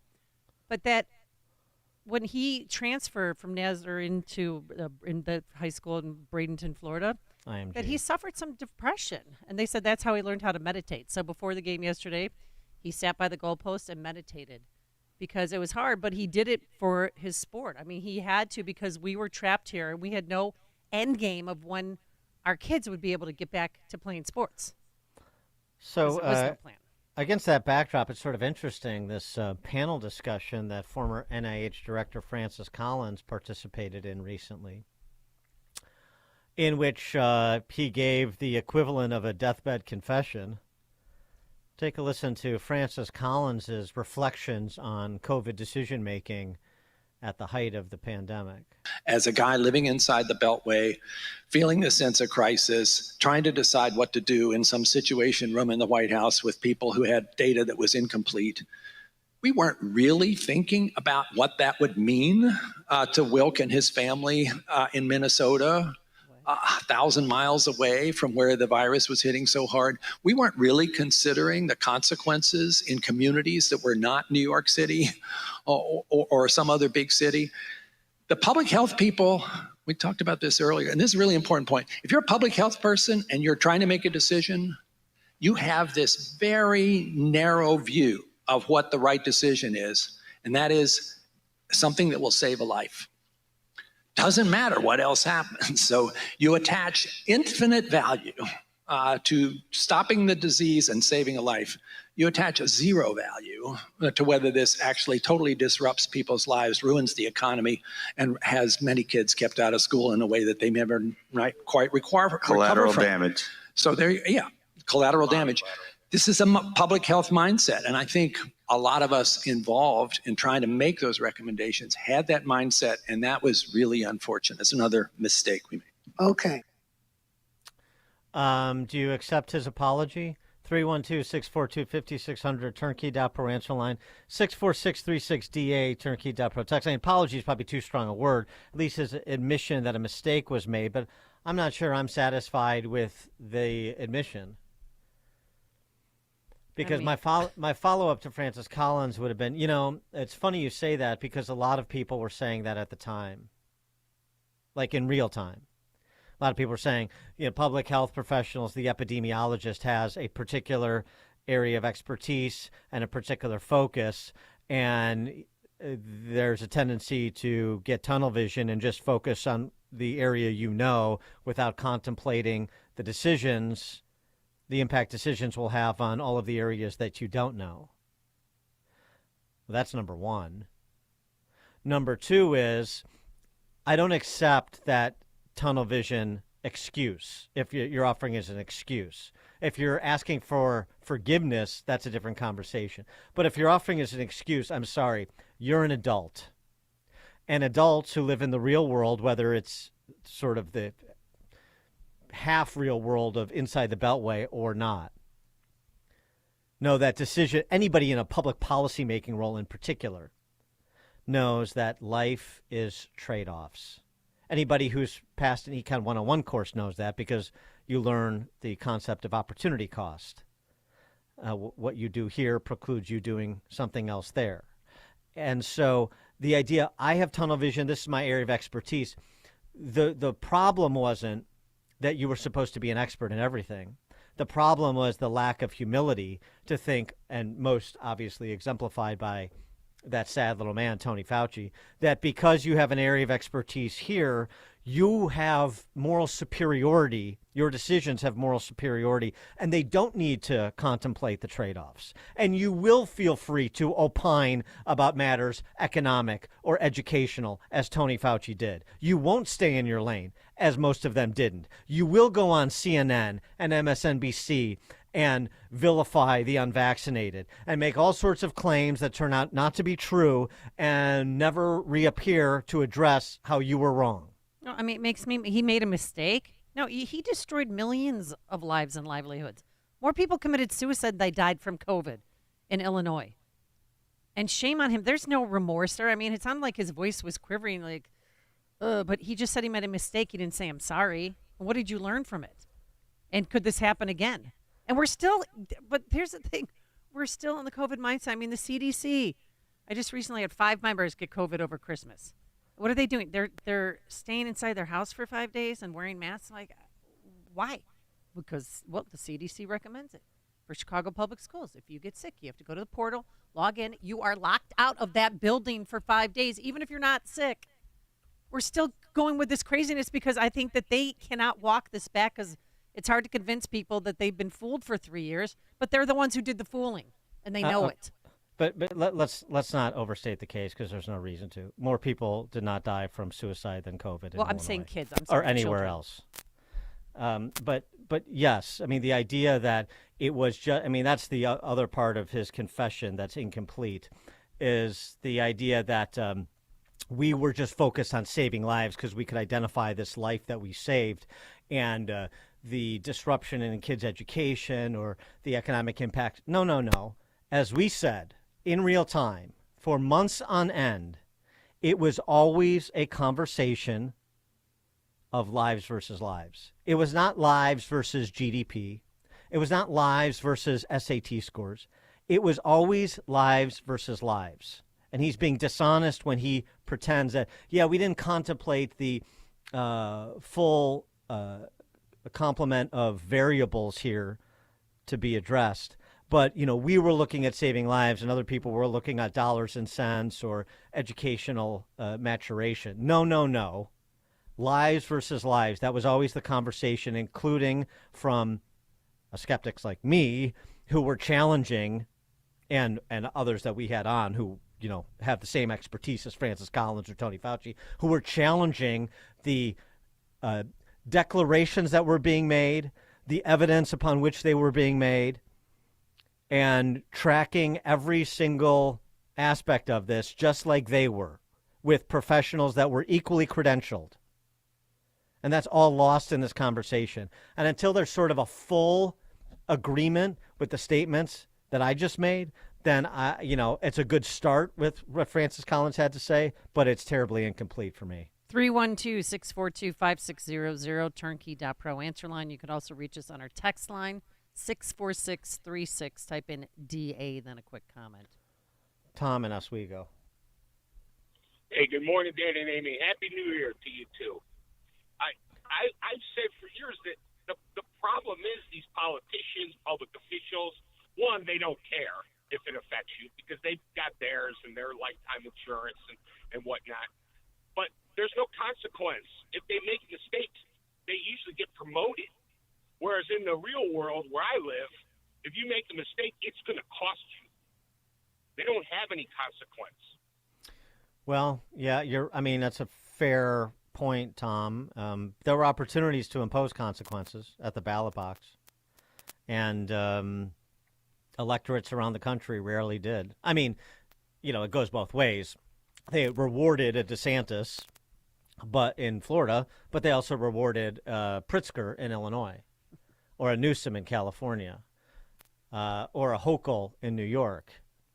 So, yeah, a part of it was because it got so politicized and because people are so programmed by sloganeering, the state sloganeering in particular.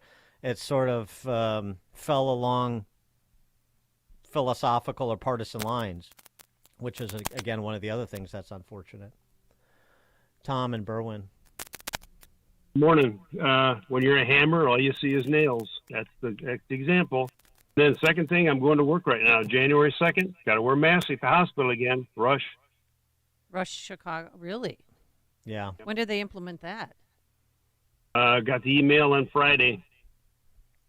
Here Thanks we go. Thanks for the call, Tom. Well, it's funny he says that, not ha-ha funny, but same thing happened in L.A. County. L.A. County has reinstated mask mandate for all patients and staff at healthcare facilities in 2024 because of increases in COVID-19 cases. Wait, what are we doing? It's the same thing.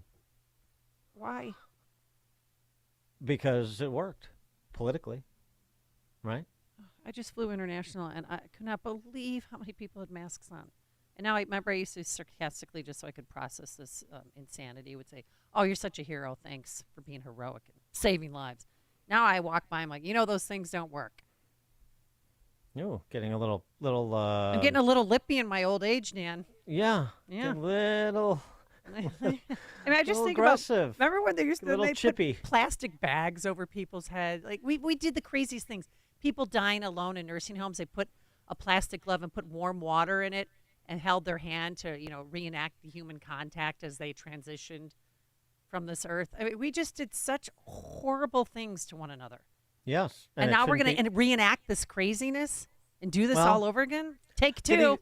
To the extent that Chicago or L.A. County, these hospital systems want to do that, okay, fine, good. Remind us who you are and who you were, and let's refresh our recollections about all that transpired between 2020 and 2023, because it shouldn't be forgotten. What are they going to do next? Start capacity limits at restaurants and gyms again? I'm all for bringing the idiot circles back. Oh, yeah. Carol, Moments, Illinois. Hi. You're forgetting. No, you're not forgetting. But how many millions of people did not have to die if they had not buried all of the reports on hydroxychloroquine and ivermectin? I mean, it worked. I've seen it work. We out in the country have used it successfully, and it worked. And it was cheap and effective. And no, they put them in the hospital. They put them on ventilators. They died. They gave them that god-awful drug. What was it? The remdesivir, which guarantees renal failure pretty much. And no, they did that. But where's that? There were reports out there. And they ignored them all for money. No, they did it because President Trump took hydroxychloroquine. So then hydroxychloroquine is bad because Trump took it. Well, and now CDC approves it. The larger point regarding the competing studies about ivermectin or hydroxychloroquine is the other thing that Carol said that we have sort of memory hold: ventilators. That was a huge mistake to put people on ventilators, and it was admitted to be a mistake that was made in those early days, fog of war stuff. Now, I'm not necessarily blaming medical professionals there who thought they were doing the right thing based on imperfect information and so on and so forth, but this is the point. This is the reason there has to be humility here, is because the things that you didn't know and people that are well-intentioned professionals who made judgment calls that turned out to be wrong again and again. I know. I had a healthcare professional who worked at a hospital in the area who said she quit. She goes, the ventilators we're putting on the larger people, it was crushing their windpipe. And we were killing people where we should have never put them on ventilators in the first place. Jordan Antioch. Good morning, guys. Happy New Year. These people, this guy, that's barely an admission of doing anything wrong. And until somebody wants to fire up the old Madden mobile that's sitting there parked and mothballed and go coast to coast and out everything that they've done and admit to everything that was done in real time, like you said, Dan, I get it. If you make a decision based on the information you're given, okay, but then when there's more information out there and you refuse to look at it and you double down, the things that they did to people, the things they did to people's lives, the tragic things that they have done to people, all under the veil of anonymity and complete protection by the government that was imposing this. You know what you did, you know who you did it to, and until you go out and say, I did these things, and I will not do them again, and this is why we did them, and it was wrong, I don't accept an apology or anything from any of these people, ever. They know what they did, and it's tragic. Thanks for the call, Jordan. George, Naperville. Dan, we're all forgetting the golden rule. If you save one life, you save the whole world. Yeah, thanks for the call. Glenn, Oakbrook. Yeah, Happy New Year, guys. I remember emails between Fauci and Francis Collins that talked about suppressing the Great Barrington Declaration, and they also knew about the gain of function. So I'm not buying this. I would like them to address the emails going on internally about this to see if they really had any integrity. Well, Glenn, thanks for the call. I tell you what, maybe we just need a bit of a sing-along with Francis Collins and the musical stylings of one Francis Collins. I mean, this guy could sing the phone book. Don't you recall? Somewhere past the pandemic, when we're free, there's a life I remember full of activity. Somewhere past the pandemic, masks will come off. Sing it with him. No more need for a nose swab every time we cough. As we are gathered here today, COVID's toll has hit and sent us reeling. But partners like the ones right here will help to make the pathway clear to find a true healing. Nice run. Somewhere past the pandemic, life will resume. We'll all complain about the traffic, forgetting how we hated Zoom. Somewhere past the pandemic, we'll hug our friends and thank the people and science that brought the pandemic's end. We actually listen My dozen years are almost through, but it's been great to work with you. Let's end COVID now. Yeah! Oh, yeah. Francis Collins, your former NIH director, ladies and gentlemen. You Produced know by what? The U.S. Department of Health and Human Services. Thank you very much. Yeah, thank you for that public service. They own the intellectual property, all of to Francis Collins' oeuvre. Real quick, got a lot of text messages. The only thing more infectious than COVID, Francis Collins. Dan and Amy, they're doing this because an election is right around the corner. COVID 2.0. Sarah, Glenview. Yeah, hi. There were doctors that spoke up. They had a lot of courage. But they were ridiculed, censored. They risked their licenses getting revoked. They were persecuted, prosecuted. It was awful for the doctors who did have the courage to speak up. That's right, and they're going to be vindicated in that Missouri v. Biden decision forthcoming from the Supreme Court. People that you heard on this show and many others, but we had very early on, like Martin Kulldorff from Harvard and Jay Bhattacharya from Stanford, and many, many others. You're right. There were people who did stand up and took the slings and arrows for doing so, and that deserves to be part of our recall on this as well. Dan and Amy, Chicago's Morning Answer. It's news, opinion, insight. This is Chicago's Morning Answer on AM 560.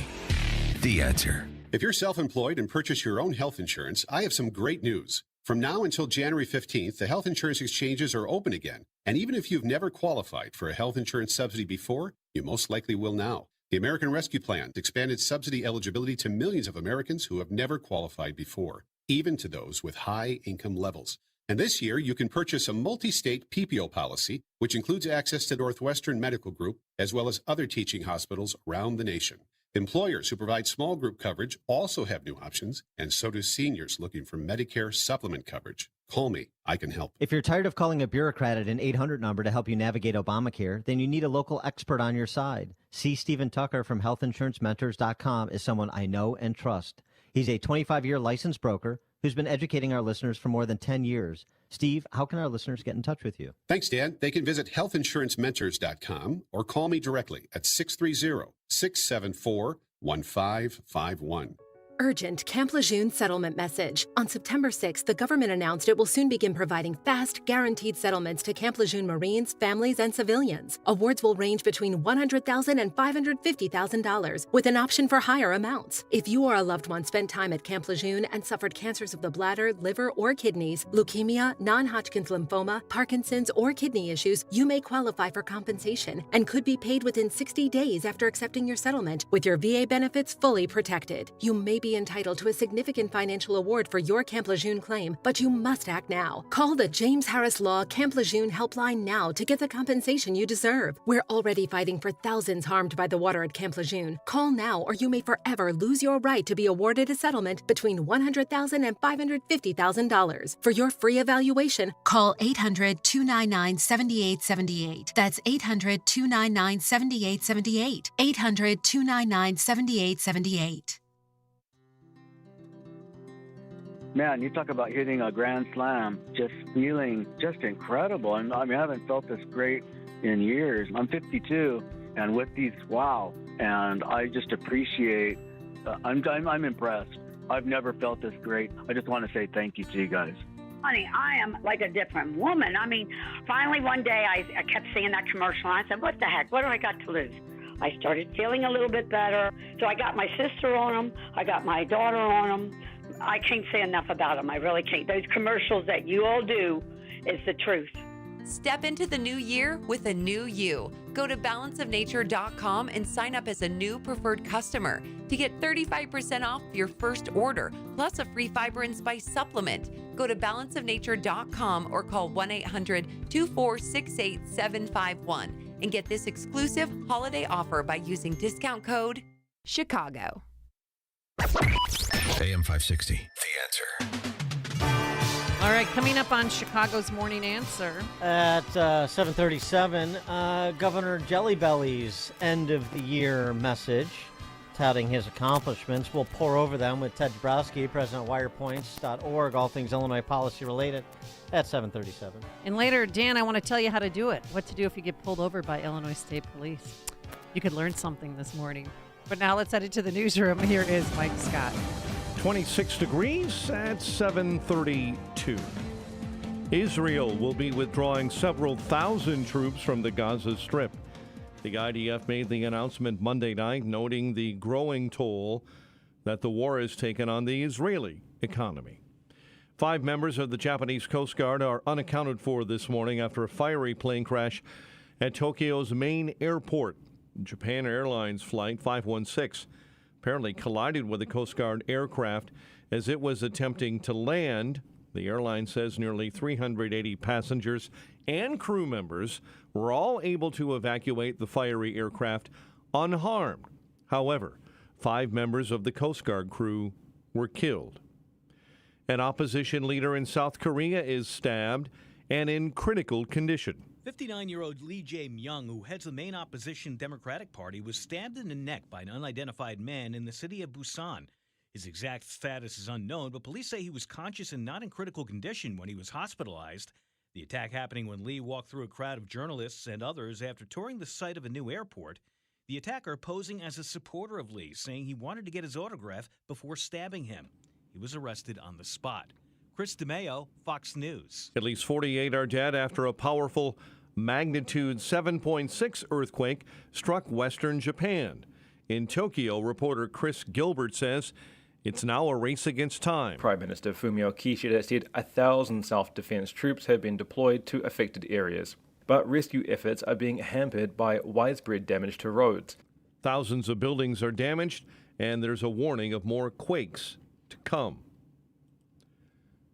An early morning fire results in one fatality, sending another person to the hospital in the southwest suburbs. Roberts Park Fire says it was around 2 a.m. when they were alerted to smoke coming from a 3-story apartment building. That apartment building is at 87th Street and 80th Court in Hickory Hills. Fire crews did say there were working smoke detectors throughout the building. 5 are hurt following a crash involving a CTA bus on Chicago's west side. An investigation is underway after a body was found on the Calumet Riverbank on Chicago's south side, and police say 3 shooting victims were found early yesterday inside of a home in the 7000 block of South Wabash Avenue, and detectives are investigating the first homicide of the new year. The News is a service of In Grace with Pastor Jim Scudder Jr., now heard on Sunday morning at 6:30 on AM 560. 7:35, we'll have a check of traffic and weather coming up next on AM 560.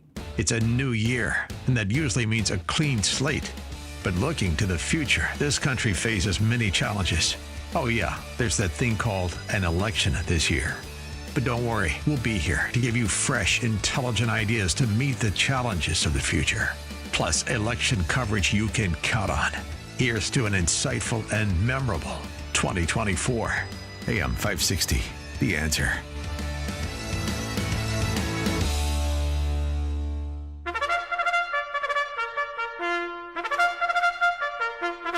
It's Reveille. Welcome 2024. So did you make a New Year's resolution yet? Ben Franklin had a good idea. His resolution was, be always at war with your vices, at peace with your neighbors, and let each new year find you a better man. That's just one of Mr. Franklin's timeless quotes. Here are a couple more I like. He who would trade liberty for some temporary security deserves neither liberty nor security. Did anyone remind Congress of this when they renewed the corrupt FISA court in the defense bill? Franklin also said, it is the first responsibility of every citizen to question authority. I wish more of that happened in 2020. And we are all born ignorant, but one must work hard to remain stupid. Unfortunately, there are a lot of people working hard to keep people stupid.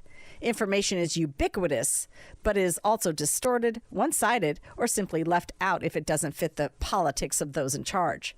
Even more concerning, a friend who guest lectured at Eastern Illinois University asked the class who Ben Franklin was, and no student knew the answer. He then asked the teacher, and she didn't know either. As far as history is concerned, the latest National Assessment of Education Progress scores show that in 2022, the average U.S. history score at 8th grade decreased by 5 points compared to 2018 and by 9 points compared to 2014. How about this year's resolution is to become a more informed and engaged citizen? As Thomas Jefferson remarked, an educated citizenry is a vital requisite for our survival as a free people. I'm Jeannie Ives. Happy New Year to my listeners. To hear more, tune into my radio show on Sunday night from 7 to 9 p.m. and visit breakthrough-ideas.com to sign up for my newsletter. That's breakthrough-ideas.com. Make the hiring process work for you. With Indeed's end-to-end hiring solution, you can attract, interview, and hire candidates all from one place. Start at Indeed.com/credit. 7:37, Team Hochberg Traffic Center time. Edens and Kennedy are off and on time this morning. The Ike right now outbound, jamming up Old Post Office out to Wolf Road, and things are slow this morning as you roll in Waukegan on Green Bay Road. That's Route 131 southbound. It remains shut down due to a bad accident and investigation. Chicago's Morning Answer continues next. AM 560 Weather Center forecast, a breezy day, clouds and sunshine, and a high near 40. Breezy this evening, otherwise patchy clouds and a low of 29. 26 and partly cloudy at O'Hare, partly cloudy and 28 at Midway, clear and 24 at Aurora, while along Chicago's lakefront, it's 28. Your next news update is at 8. Chicago's Morning Answer continues next on AM 560, The Answer. Now, from the Signature Bank Studios, this is Chicago's Morning Answer with Dan Proft and Amy Jacobson. Insert Democrat socialist here. Runs the Democratic House floor for 30 plus years running. He's promising this and he's stealing that. Where can you get that kind of money? He's using your house like his own piggy bank. You ought to know by now. You can pay off your house here in Illinois, but you can never keep up with the taxes. Oh, how it's always been the plan to have a taxpayer pay, no doubt. Not a matter of if anymore, but when. You're moving out. I said, when you're moving out. Top of the morning and top of the year, Dan and Amy, hold that music when you're moving out. No. Uh-oh, what? When you're moving back, like everybody else that's moving to Illinois because it is a magnet for civilization and economic prosperity. That was part of the message that Governor Jelly Belly delivered in his annual end-of-the-year retrospective, the year 2023 that was in Illinois. Here's the governor. Hello, Illinois. This is Governor J.B. Hi. Pritzker. Here we are at the end of another year. Despite all the challenges facing the nation and the world these days, thanks to your help, we've gotten big things done right here in the best state in America. We defeated the gun lobby and banned assault weapons and high-capacity magazines. While right-wingers in other states are banning books, we stopped them cold here in Illinois by banning book bans.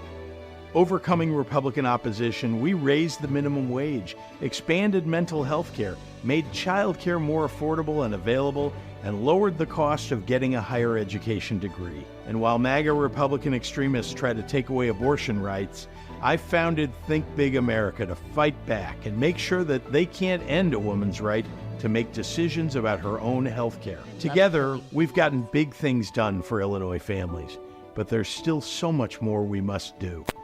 As we look ahead to 2024, we know we have to work to prepare for the challenges ahead. I'm ready for the fight.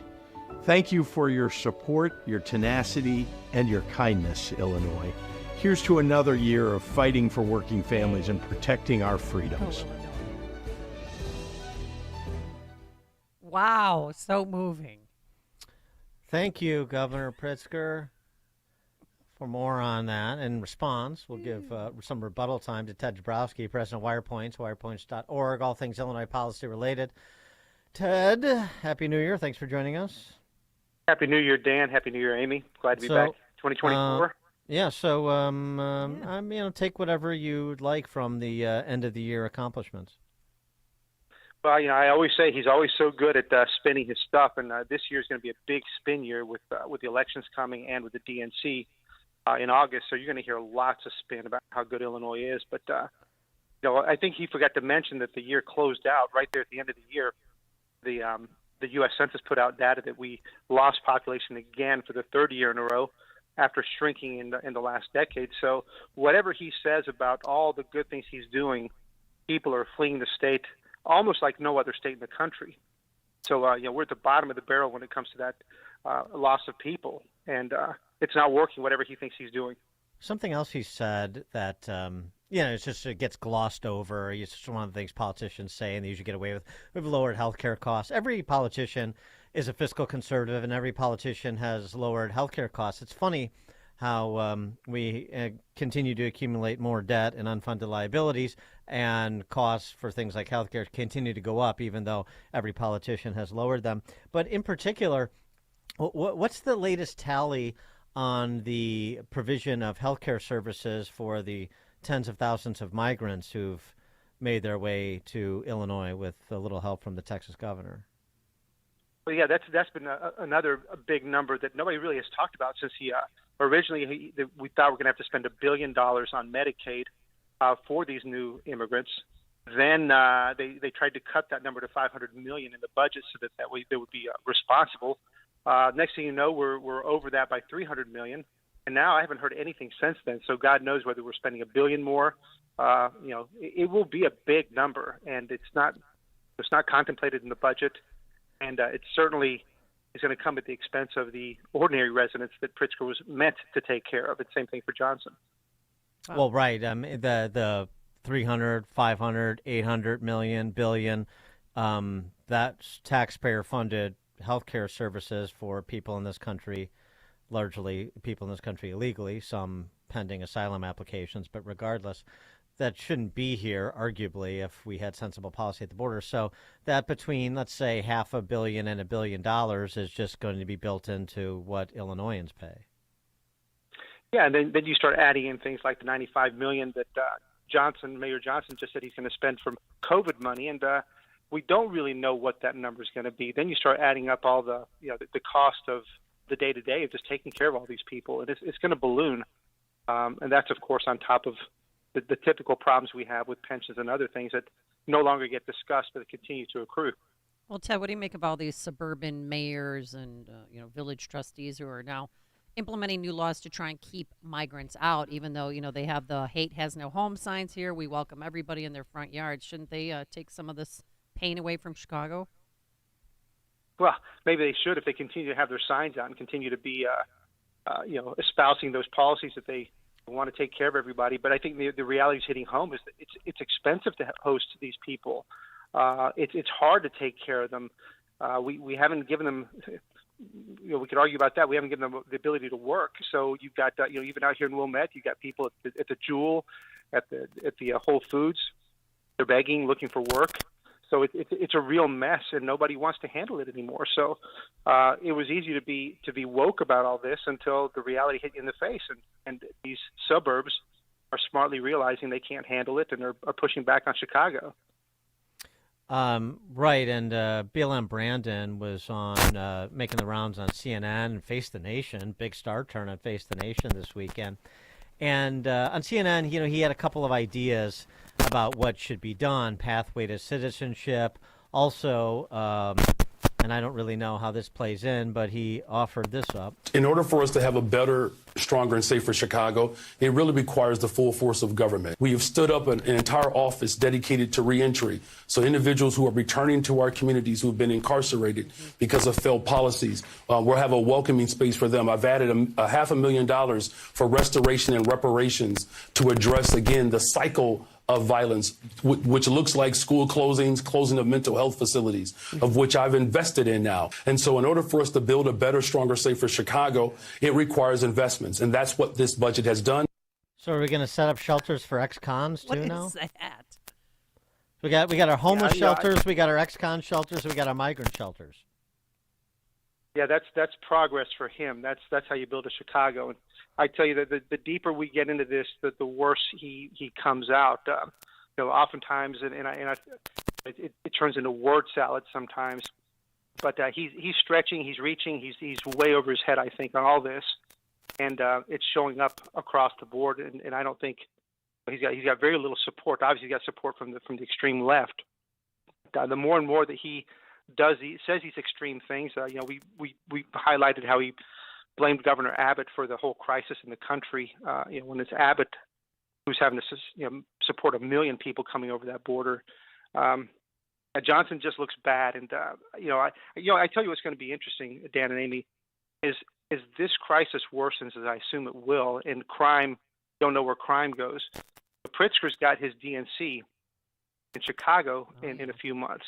Pritzker's not going to put up with this because Pritzker's got to protect his message. He just gave his beautiful message end of the year. He's got to protect it, and so the way that Pritzker came down on Johnson with the Brighton Park tent city and blocked it. Look for Pritzker to do more. I wouldn't be surprised if you're going to start seeing more spats between the two, because Johnson's got a totally different agenda than Pritzker. Even though they're on the same side, Pritzker doesn't want it to look the way Johnson does. Yeah, but that's easy to address. I mean, you just do what Governor Jelly Belly always does. You say, and the Census Bureau says the population is declining, and he says the population's increasing. You say that violence in Chicago is increasing, and they say, well, here's the comm shop for the mayor and for the political ruling class in Illinois, ABC7 Chicago, part of their comm shop. I'm quoting their tweet. Violence in Chicago saw a dramatic decrease this year. Oh, it did. Some organizations are working hard to make sure that trend continues in 2024. Everything is on the upswing. Yeah, that's such a lie, by the way. So Dan, I agree with you on the messaging. The problem's going to be hiding it, right? And so take the case of 10 cities. Hiding it. They're too visual. Don't believe your lying eyes. It's just like if you know somebody who's been victimized by a criminal in Chicago. I mean, that's big city living. It doesn't mean anything about Chicago. It doesn't mean anything about the people in charge. The data, that doesn't mean anything. Listen to what Jelly Belly says. Listen to what BLM Brandon says.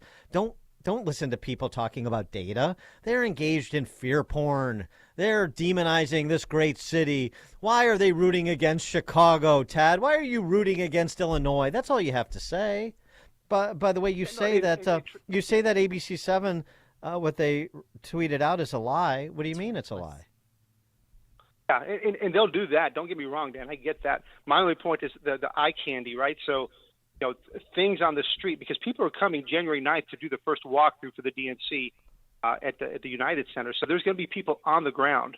And so, how do you hide the carjackings and all that stuff that goes on? There's going to be a big battle of how to clean this place up before we get there. So I'm just saying, look for a little more tension, because Johnson's Well, you don't think they're going to erect the tent at 115th and Halstead? I don't know. I guarantee Pritzker will do everything he can not to happen.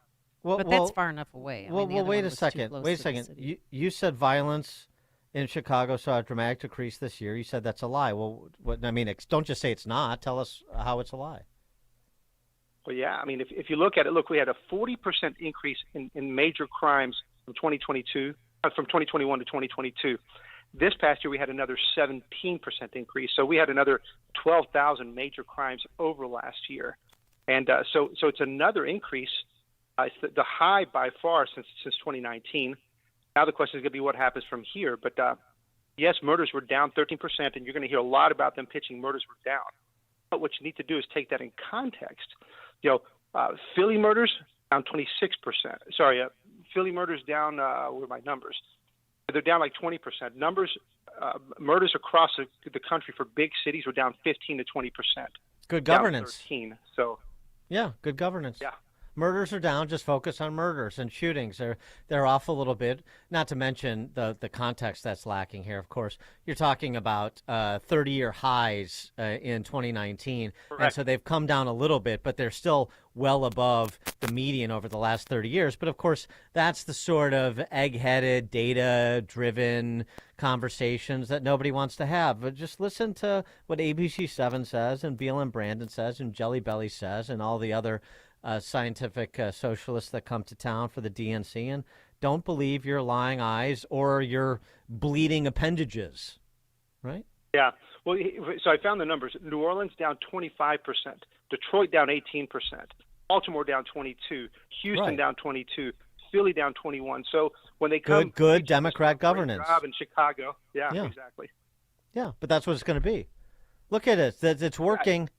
what all these mayors are doing in all these Democrat cities where violence is the most pronounced. It's working. See, we're on the right path. Now we just need to invest in these violence interrupters and in reparations and restorations and welcoming spaces and shelters and all that. And we'll all be good. Yeah, we'll all be good. Yeah, Well, it's Dan, a very I think, hopeful note. You made a comment earlier about the extremism that's going on, and we're certainly hitting the extremism in Chicago. Just this is a comment you're saying that Brandon Johnson has made. They're all extreme. Now the question is, there's been no real opposition to oppose them. This has been going on for a couple of decades where there's no real opposition, which allows the left to go more and more extreme. So that is finally providing the opportunity to do a counter. The problem is there's no real opposition to counter it. And so, does 2024 change that? Doesn't look like it.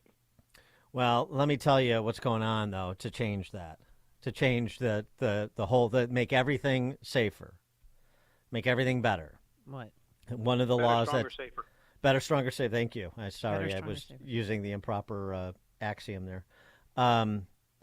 This is a law that not enough people are talking about, and frankly, Ted, I'm a little ashamed of you at Wire Points for not addressing this. The potential transformative impact. In Illinois, as we all know, it's long been illegal to hang an object off your rearview mirror that obstructs the driver's view. But thanks to the leadership of this state, including Governor Jelly Belly, no vehicle can be stopped and searched solely because any objects placed or suspended between the driver and the front windshield that may obstruct the driver's view. That includes things like air fresheners and even what? Fuzzy dice. Oh, bring Fuzzy back the dice fuzzy dice. are legal I'm gonna again. Get me a set today. And all is right with the world. I Ted? think that's the transformative. That's what we need is that law. It should be the one that swings Illinois back in Chicago back into the positive.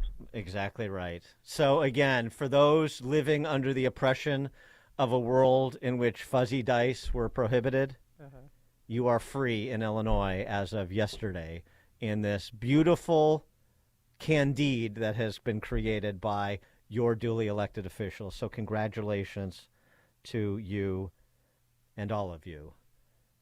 And with that, we kick off the new year. Ted Dabrowski, President, wirepoints.org, all things Illinois policy related. Thank you, Ted, as always. Thanks, Dan. Thanks, Amy. Thank you. And he joined us on our turnkey.pro answer line. The stories you need to know to start your day. This is Chicago's Morning Answer on AM 560. The Answer. My brother was here with his wife, and I said, listen, take the rest of these 2 bottles. And my brother's like, well, and I said, no, there's nothing to think about. Just get it, order it, get it on auto ship. And in the first couple months, you may not thank me and go, I don't feel anything. But I said, but about that 3rd month, it starts kicking in. I mean, I'm singing, I'm doing dishes. I love it. Absolutely love, love, love it. Step into the new year with a new you. Start your journey to better health by going to balanceofnature.com and signing up as a new preferred customer to get 35% off your first order, plus a free fiber and spice supplement with free shipping and our money-back guarantee. Go to balanceofnature.com or call 1-800-246-8751 and get this exclusive holiday offer by using discount code Chicago. All right. It's not if, it's when. At some point in your life, you are going to have that awful joint pain. So don't go another year compromising because of that pain in your knees or shoulders. Call QC Kinetics now. QC Kinetics is the nation's leader in regenerative, non-surgical pain relief. You know, your body has what it needs to restore and repair itself, and QC Kinetics can make it happen. No drugs, no surgery, no downtime. You don't have to take any time off of work. The future of pain treatments has arrived. Hundreds of board-certified QC Kinetic providers have treated tens of thousands of satisfied patients all over America. People with back pain, hip pain, any pain associated with arthritis or an injury. This is not a Band-Aid, folks. This is a revolutionary treatment that can get you moving again. Get your life back. And listen, it's non-surgical. Did we mention that? If this is the year you decided to fight back against that pain, then take the first step now. Call QC Kinetics.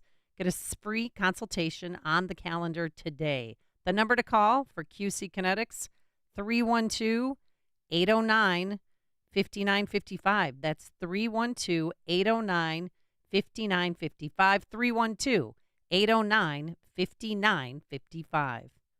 When you need to ship sensitive or large and heavy equipment, the DC Group in Elk Grove has the experience and expertise to handle the biggest and most complicated jobs. DC Export and Domestic Packing Inc. was founded in 1974 by the husband and wife team of Dominic and Carol Cacciamiglio. Beginning in a building not much bigger than a 4-car garage, the company now boasts 2 Chicago area facilities totaling 100,000 square feet, plus a 45,000 square foot FTZ warehouse in Greenville, South Carolina. Through these facilities and their long-standing agents, they offer nationwide packing, crating, container, and flat rack loading unloading, as well as warehousing, all with heavy lift capabilities. Other products available include custom-made boxes, crates, skids, and corrosion control solutions. DC Transport was founded in 1991 to meet the growing needs of their customers and provide transportation services throughout North America. From container drayage to super heavy haul loads, DC Transport can help you move just about anything. Go to dcexport.com for more info and to get in touch. dcexport.com. No spin, no agenda, just the news. That is what the Center Square gives readers every day, covering vital issues like crime, border policies, and education. The Center Square focuses on holding state and federal government accountable to you, the American taxpayer. Sign up for your state's Center Square newsletter at thecentersquare.com. No spin, no agenda, just news. That's thecentersquare.com.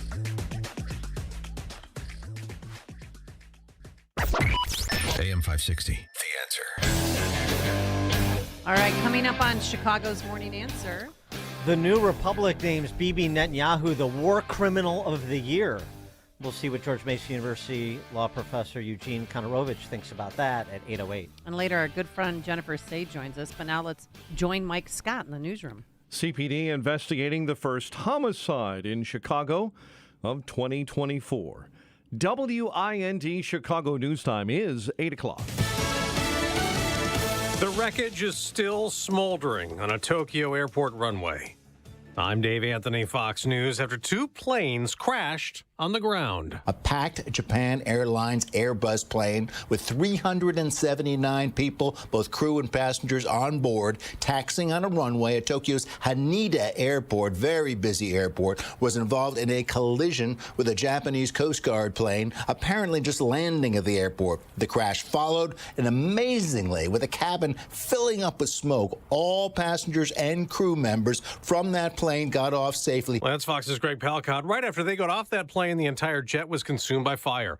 The crew on the Coast Guard plane, however, not so fortunate. 5 members were killed as rescuers keep searching rubble in Japan for more earthquake victims. Thousands of homes and buildings are damaged. At least 48 people reported dead. Israeli forces keep attacking Hamas militants, and heavy fighting around the Gaza city of Han Yunis, even after Israel announced it would scale back its war in other areas of Gaza, withdrawing thousands of troops as the tension remains thick in and around the Red Sea, where a U.S.-led international coalition aims to secure oil and cargo shipping following a series of attacks from Yemen, and now Iran has sent a warship. It's unclear what the ship's mission is, but according to Iranian media, the warship has been used since 2009 to secure shipping routes and combat piracy. The move comes after the sinking by the U.S. of 3 ships belonging to the Houthi military organization, which has been accused of attacking ships in the region to show support for the terrorist organization Hamas. Iran has been accused by U.S. officials of supporting the Houthis by giving them intelligence, training, and money. That's Fox's Ryan Schmelz. The FBI has opened a terror investigation into the fiery crash of 2 SUVs early on New Year's Day in Rochester, New York. They're probing why the driver of one of those SUVs rented it and had all gasoline canisters inside. America's listening to Fox. Mostly clear skies. 8:02 on AM 560, The Answer. Good morning. I'm Mike Scott. We have 26 degrees as more suburbs are planning meetings later today addressing the growing migrant crisis that is now encroaching on their suburbs. Many asylum seekers are still waiting for space in shelters in Chicago. Meantime, migrants who illegally cross the border are increasingly being left and in suburbs all across the area. Video Monday from Hinsdale shows a bus from Texas appearing to drop off a group of migrants at the metro station there. Woodstock, Joliet, Buffalo Grove, and Hinsdale will either vote on or introduce ordinances to regulate buses dropping off illegal migrants unannounced in their communities.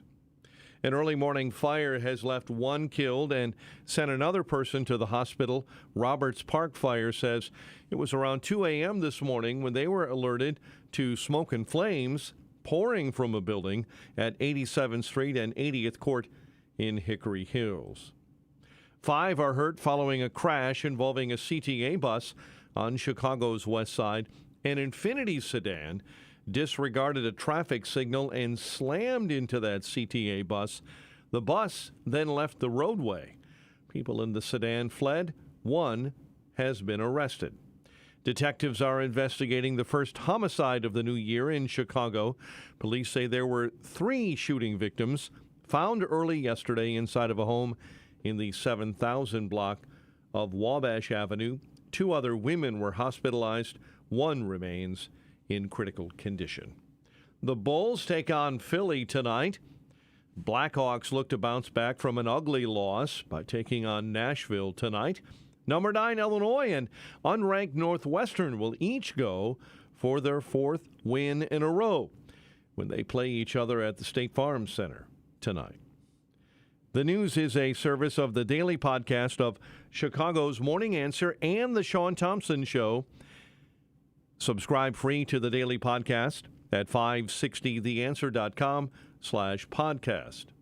AM 560 news time is 8:04. Time for the AM 560 Business Beat, a service of Signature Bank. Visit signaturebank.bank for all your commercial banking needs. Now the latest from the Fox Business Network. I'm Neil Cavuto, and this is the Fox Business Report. We could see some selling to start the first trading day of the year after benchmarks had a blowout 2023, and streaming services are facing pressure to hold on to their customers. A Wall Street Journal report says consumers nationwide are paring their streaming bills and getting more strategic about when they turn services on and off, with customer defections across premium streaming services rising to 6.3% in November from 5.1% a year earlier. About a quarter of U.S. subscribers to major streaming services, including Apple TV Plus, Discovery Plus, Disney Plus, Hulu, Max, Netflix, Paramount Plus, Peacock, and Starz, have canceled at least 3 of them over the past 2 years, according to November data from subscription analytics provider Antenna. That's your Fox Business Report. I'm Lillian Wu. Invested in you. 8:05 and a check of traffic and weather on the way next on AM 560. Dennis Prager sees a major divide. A former president and the leading contender for the nomination for president of one of the 2 parties could not be on the ballot in the state of Colorado. This is a dividing line that is unbridgeable. It was a despicable, America-crushing decision by tyrants. They're just tyrants. The Dennis Prager Show, weekdays at 11, right before Charlie Kirk at 1 on AM 560. The Answer. We feel like doing more. Yeah, we're 83 and 84 years old, and we're talking about buying a pontoon boat. What's that tell you? We may say, hey, come out and film us. I've just been doing great, and I just feel like it's a definite advantage to take them. Let me just say one other thing. I mentioned to my doctor that I was taking Balance of Nature, and they said they were very positive about that. And they said that was really good. That's a good product. And so I've been very pleased.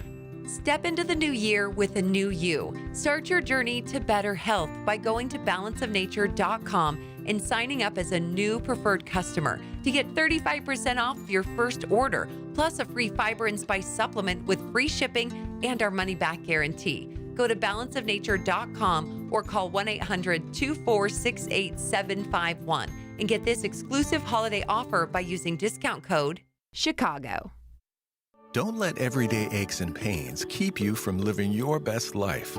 I don't think I really understood what people meant when they talked about pain until I started feeling it myself.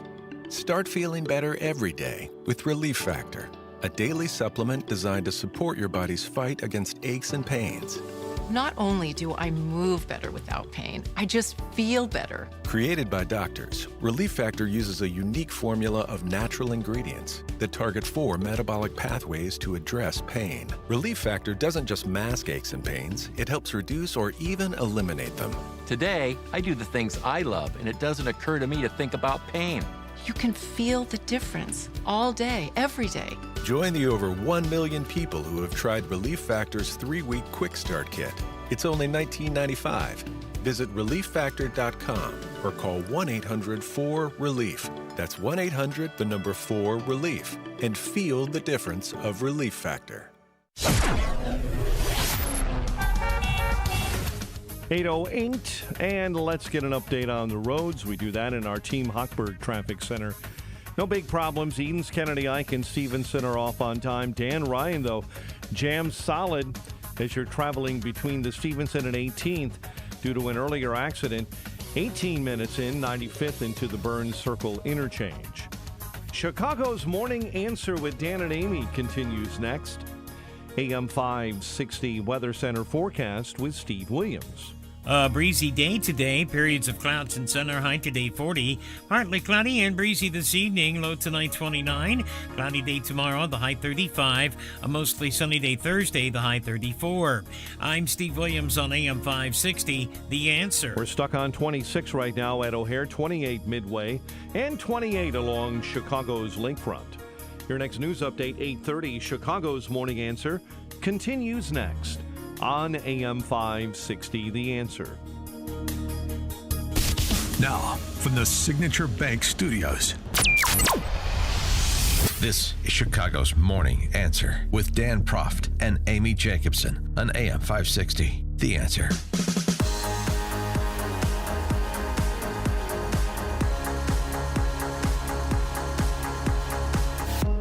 Top of the morning, Dan and Amy. Not much really changed over the holidays. We saw, as we've discussed at great length this morning, the migrant drop-offs continue in Chicagoland, extending out to the suburbs and exurbs. We saw the violence continue unabated in Chicago. Also something extending to the suburbs and exurbs. And we've seen the pro-Hamas protesters occupying the access to modes of transportation from roadways to airports over the holidays as well. The day before, on the eve of Christmas Eve, they shut down I-90 into O'Hare. I mean, if I was in that line, I don't know what I would have done. But and then they were charging up the hill with a Palestinian flag, and there was a Hamas flag. Like, what? Arrest them now. People are trying to drop loved ones off at the airport and pick up loved ones that were coming home for college. At JFK and other airports as well. This is the New Republic's take on where things stand in the Middle East. A piece by Hafiz Rashid, New Republic, so this is one of the outlets of record for the new Marxists, in my view. The headline, Benjamin Netanyahu is the war criminal of the year. Experts aren't mincing words about the Israeli leader's brutal and disproportionate response to the October 7th Hamas attacks.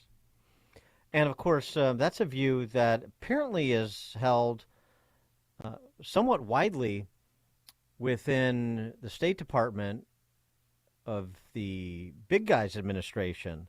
Thus, this push and pull about exactly the messaging from the U.S. to Netanyahu as to Israel's campaign to eradicate said terrorist organization, Hamas. But what does that say about where the left is and continues to be? And I'm not just talking about these mostly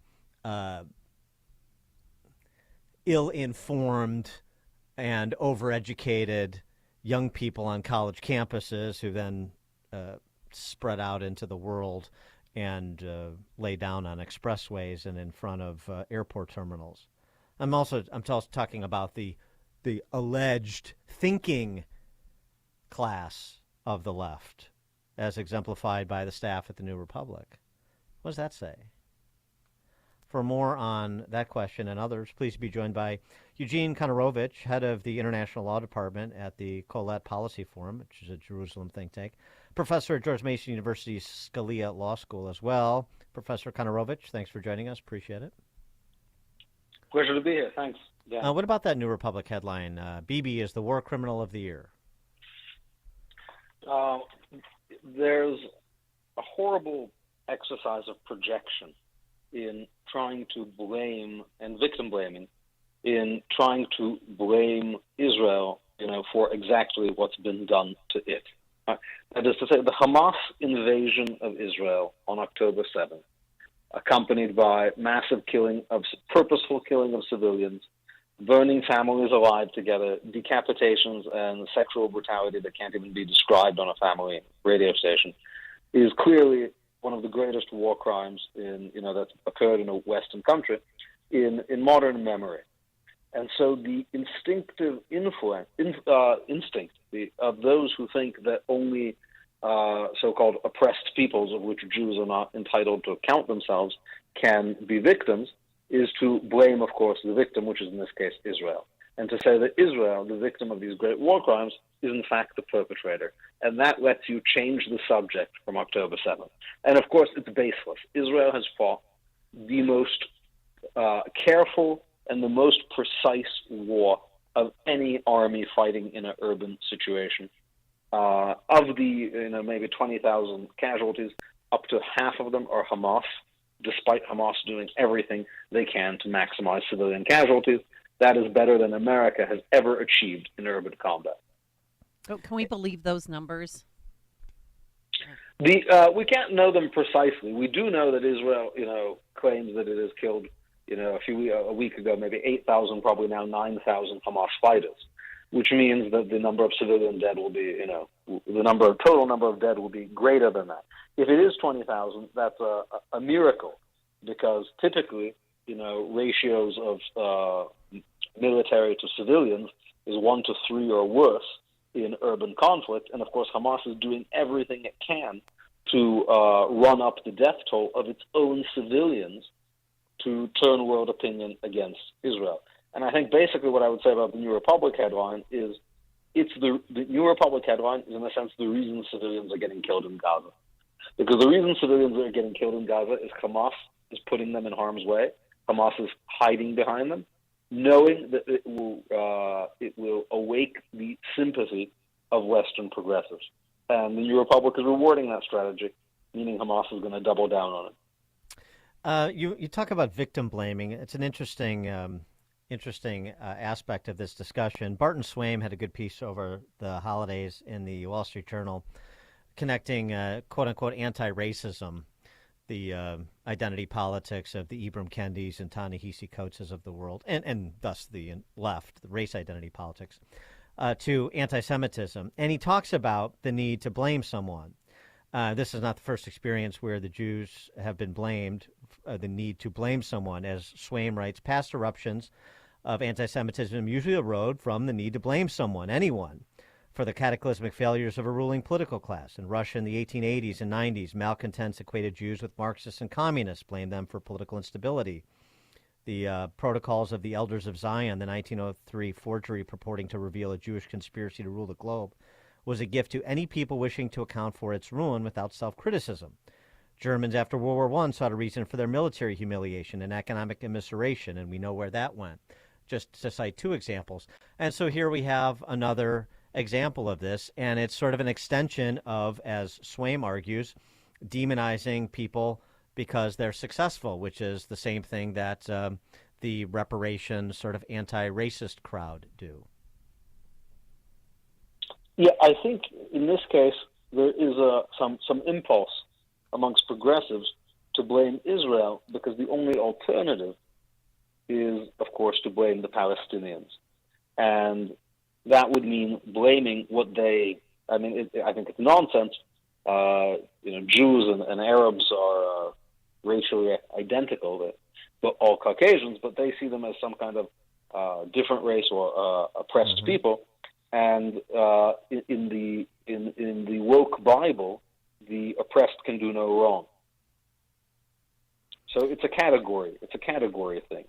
The Palestinians wound up in the register of recognized oppressed peoples, which means even when they burn mothers and children alive together, they must be the ones who are suffering. Do you think that we're getting the requisite cultural pushback that meets the moment when it comes to what we've seen on college campuses, particularly the quote-unquote elite colleges or status colleges, what we're seeing from leftist media like we're talking about with the New Republic, what we're seeing from the members of Congress like Rashida Tlaib? Are we getting the requisite cultural pushback that is proportional to the threat that's being presented? I think I mean there are different levels of threat. The New Republic is a niche intellectual journal, which doesn't pose much of a threat. It does seem to be the case that the Democratic Party can harbor small but not insignificant caucus of genocide apologists and not feel the need to discipline them or expel them. Hamas is the ISIS of the region. It is the new ISIS. And to imagine if Republicans justified or celebrated the Ku Klux Klan, I cannot imagine they would stay long in Congress. So there's some kind of immunity that they get. On the other hand, much of the Democratic Party has reacted positively, and I think the center of the Democratic Party is in a good place on this. But they seem completely unable to deal with or discipline their progressive flank. As for the colleges, these so-called elite institutions, these legacy institutions, have been revealed to be massive frauds, both on a moral level and in the case of Harvard, which apparently has no problem with a serial plagiarist as president, frauds on a very literal level. Pushback, it's not enough to simply see what they've done wrong. People need to be ready for an alternative. And the real question is whether all those who are disgusted with Harvard would take the next step of, not sending their children there or not applying there or not being impressed by it. So, I think we're at the stage of being horrified by these institutions, but a correction will only come when we move on to the stage of seeing that they're in fact not necessary. There are better ways to spend 4 years of one's life. That is going to take, I think, a significant psychological adjustment on the part of the nation's elites. He is Eugene Konorovich, head of the International Law Department at the Colette Policy Forum, which is a think tank in Jerusalem, and a professor at George Mason University's Scalia Law School. Professor Konorovich, thanks as always for joining us. Appreciate it. Great pleasure, Ben. Thank you so much. Thank you, Amy. Thank you, and he joined us on our turnkey.pro answer line. Listen to Dan and Amy on your smartphone. Download the AM560 mobile app today at 560theanswer.com/mobile. This is a special alert to all Americans who own a vehicle with less than 200,000 miles with an auto warranty about to expire or with no warranty coverage at all. Due to a decline in the economy, CarShield is announcing a low-cost month-to-month vehicle protection plan that is now available to the public to save any driver out-of-pocket expenses on future auto repairs. Call now to find out how you can pay almost nothing for covered auto repairs. Yes, you heard that correctly. Pay almost nothing for covered auto repairs. An open phone line has been established for all drivers to call for a free quick quote. Call 800-353-2973 now. Drivers who are covered will not have to pay for covered repairs again. This protection plan is at an all-time low. Additionally, drivers who activate this vehicle protection today will also receive free roadside assistance, free towing, and car rental options at no additional cost. Call us for your free quick quote today. 800-353-2973. That's 800-353-2973. What do you have to lose? Call 800-353-2973. Again, 800-353-2973. It's back in my belly. Balance of Nature. I forgot to take it with me the past week, and I really missed it. I love taking a Balance of Nature because I'm not getting enough fruits and veggies on my own, like many of you. So what do? Well, I take Balance of Nature. 31 whole fruits and vegetables. They took the fruits and veggies, and they powdered them after a vacuum cold process, which stabilizes the maximum nutrient content Real food, real science, real nutrition. So get your health back. People who take it have increased energy and they love it. I've met so many people too who say, you know what, it feels good that they're doing something for themselves. So be proactive. Order your bottles of fruits and veggies today. The number to call, 800-246-8751, 800-246-8751. Use discount code Chicago or simply go online to balanceofnature.com. Discount code Chicago. A storm is on the horizon, and you need to keep the lights on no matter what. Your business relies on the power being on 24/7. It's the lifeblood of your data and computer systems. Weather-related outages from the power company are not acceptable. Your need for a source of power that's reliable 24/7, along with round-the-clock service that can dispatch technicians to your site immediately, is mission critical. Your business needs Charles Equipment Energy Systems on speed dial. These are the big boys, not residential or solar, but reliable industrial generators for emergency backup or events. When you need more than a 100-foot extension cord plugged into a small engine generator, call Charles Equipment Energy Systems. They keep the lights on with rental generators for job sites or power outages. A storm is on the horizon. Plan ahead. Call now to prepare generators for storms and potential power outages. Call 630-834-6000, 630-834-6000, or charlesequipment.com. Structural foundation problems? Permaseal can help. Hi, I'm Roy Spencer, president of Permaseal. Last year's severe drought has homeowners across Chicagoland and Northwest Indiana experiencing symptoms of structural foundation issues. Cracked brickwork or caulking, uneven floors, new cracks in the drywall or ceiling, doors or windows that no longer open or shut properly, or basement walls that are leaning or bowing. All of these can be signs of a structural foundation issue. Too often we hear of homeowners paying for an expensive consultation just to determine the problem. Don't be one of them. Call Permaseal today at 800-421-SEAL. Our certified structural consultants will thoroughly evaluate your foundation and offer you a permanent solution at absolutely no charge. Life's frustrating enough. Let's fix what we can and avoid even bigger problems. Call Permaseal today, 800-421-7325, or visit permaseal.net. Signature Bank is Chicago's fastest growing independently owned business bank. It's a bank where relationships still matter. I'm Dan Proft, and I know this because Signature Bank is my business bank. Hi, I'm Tony Dreyfus, founder and president of Metropolis Coffee Company and a proud new customer of Signature Bank. We're a 19-year-old specialty coffee roaster located in the heart of Chicago.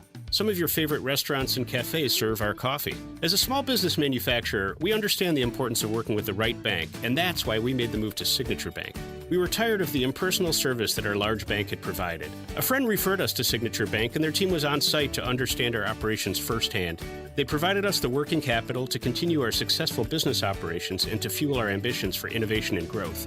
We now have the flexibility to grow at our own pace. That personal touch, you can't find that at a large bank, but we found it at Signature, and we can't thank them enough. Signature Bank helps local businesses succeed. Let Signature Bank turn your business vision into reality. Visit signaturebank.bank. Member FDIC, Equal Housing Lender. You can make the decision right now to get lasting relief from that awful joint pain for 2024. Don't go another year compromising because of that pain in your knees or shoulder. Call QC Kinetics now. QC Kinetics is the nation's leader in regenerative non-surgical pain relief. You know, your body has what it needs to restore and repair that damaged joint tissue, and QC Kinetics can make it happen. No drugs, no surgery, no downtime. The future of pain treatment has arrived. Hundreds of board-certified QC Kinetics providers have treated tens of thousands of satisfied patients all over America. People with back pain, hip pain, any pain associated with arthritis or an injury. This is not a Band-Aid. This is a revolutionary treatment that can get you moving again. So get your life back. And listen, it's non-surgical. So if this is the year you decide to fight back against that pain, take the first step now. Call QC Kinetics. Get a free consultation on the calendar today. Call 312-809-5955.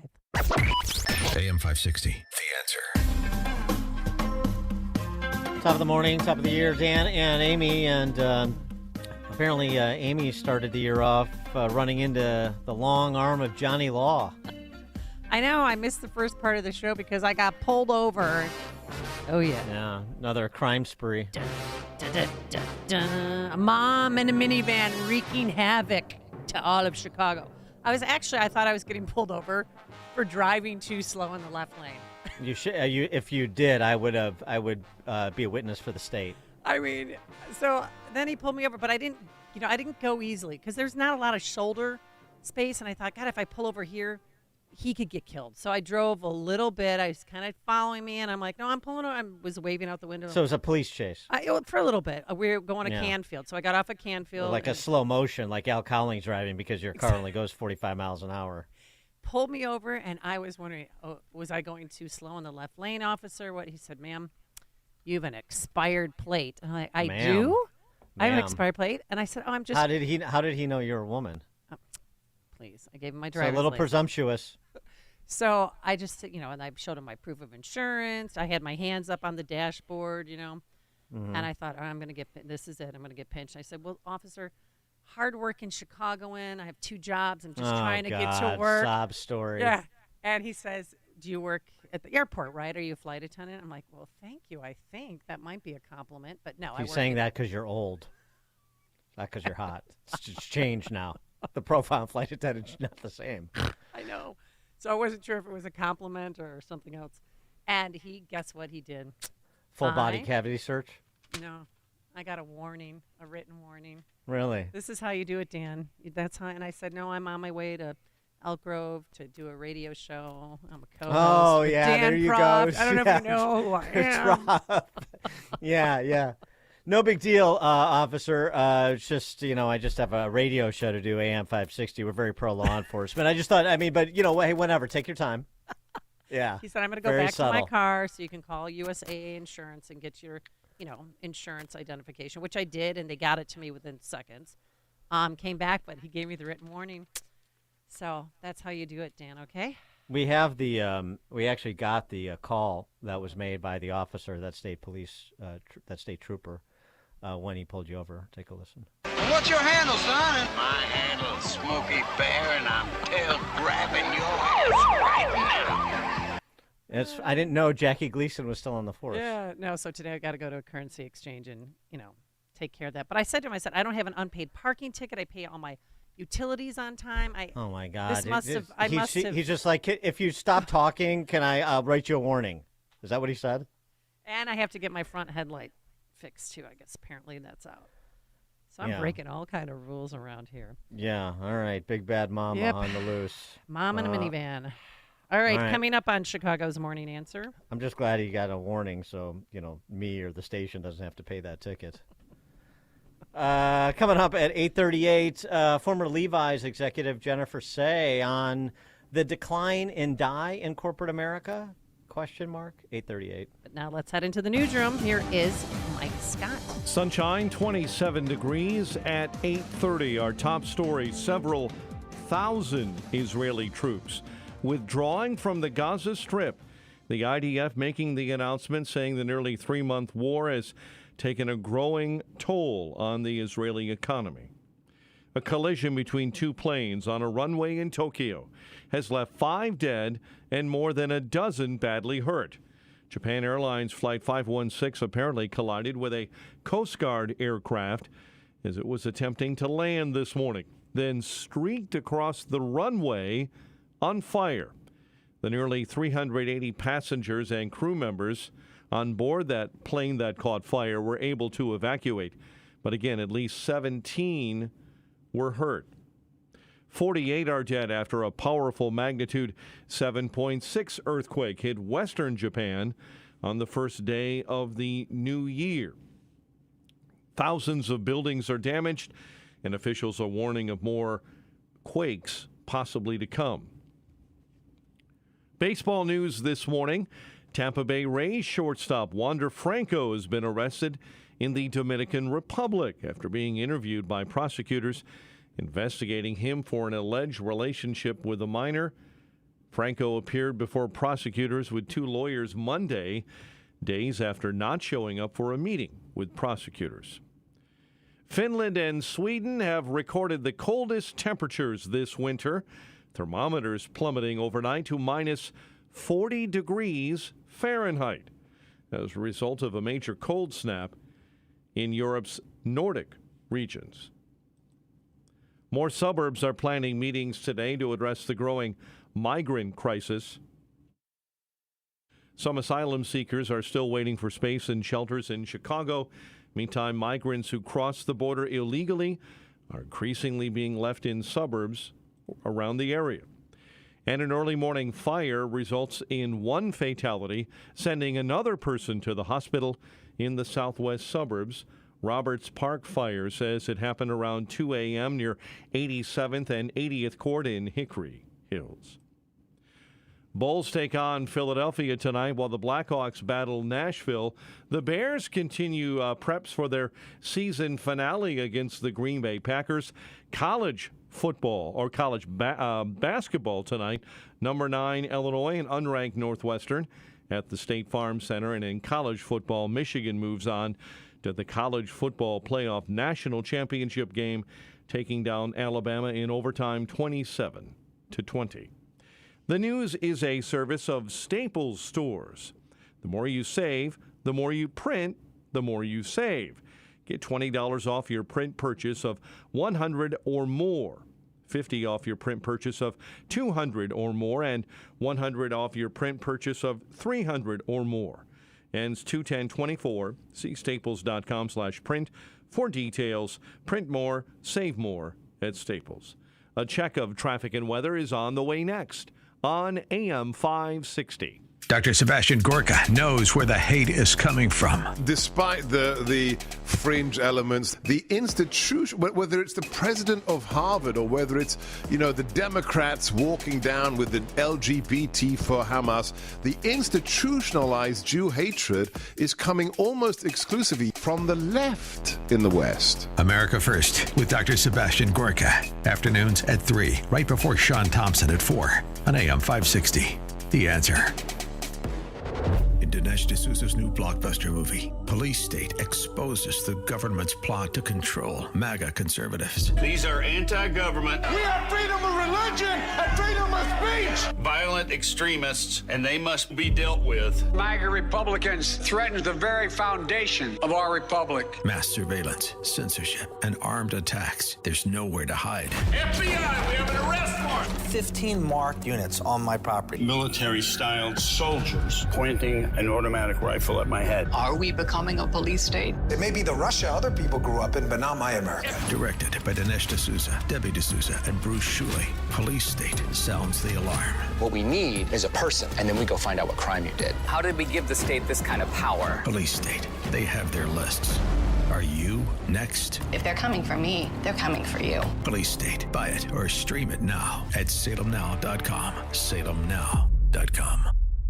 You're smart, you're busy, and don't have time to waste on the mainstream media cycle. Salem News Channel breaks that cycle. Topics that matter from hosts worth watching. Dinesh D'Souza, Andrew Wilkow, Brandon Tatum, and more. Open debate and free speech you won't find anywhere else. Salem News Channel. Not like the other guys. Watch anytime on any screen. Free 24/7. Find everything you need to know at snc.tv. That's snc.tv. Looking to give your home a one-of-a-kind makeover? It's time to think outside the box with Forever Remodeling. We're highly skilled to design and build kitchens, bathrooms, and basements using state-of-the-art 3D design software, customer communication software, and a dedicated project manager throughout your project. With Forever Remodeling, imagine a kitchen that's an extension of your personality, a bathroom that's a spa-like sanctuary, and a basement that's a canvas for your dreams. Reach out to us at 847-809-3355 or visit foreverremodeling.com. This hourly segment is brought to you by Scott Tucker Solutions and his show Retirement Decoded. Sunday mornings at 8. Learn more at scotttuckersolutions.com. It's 8:36. Let's get a check on the roads. Team Hochberg Traffic Center time. West Chicago accident. Smith and Powys. Wooddale, Elk Grove, right on the border. Devon and Wooddale Road reported an accident. Bloomingdale, an accident. Army Trail and Knollwood Drive. In Villa Park, North Avenue, east and westbound between Addison and Stone, right now shut down due to railroad crossing gate failure. Same story in Addison on Addison Road, north and southbound between Stone and North Avenue. Dan Ryan right now jams up inbound Stevenson into the Roosevelt merge.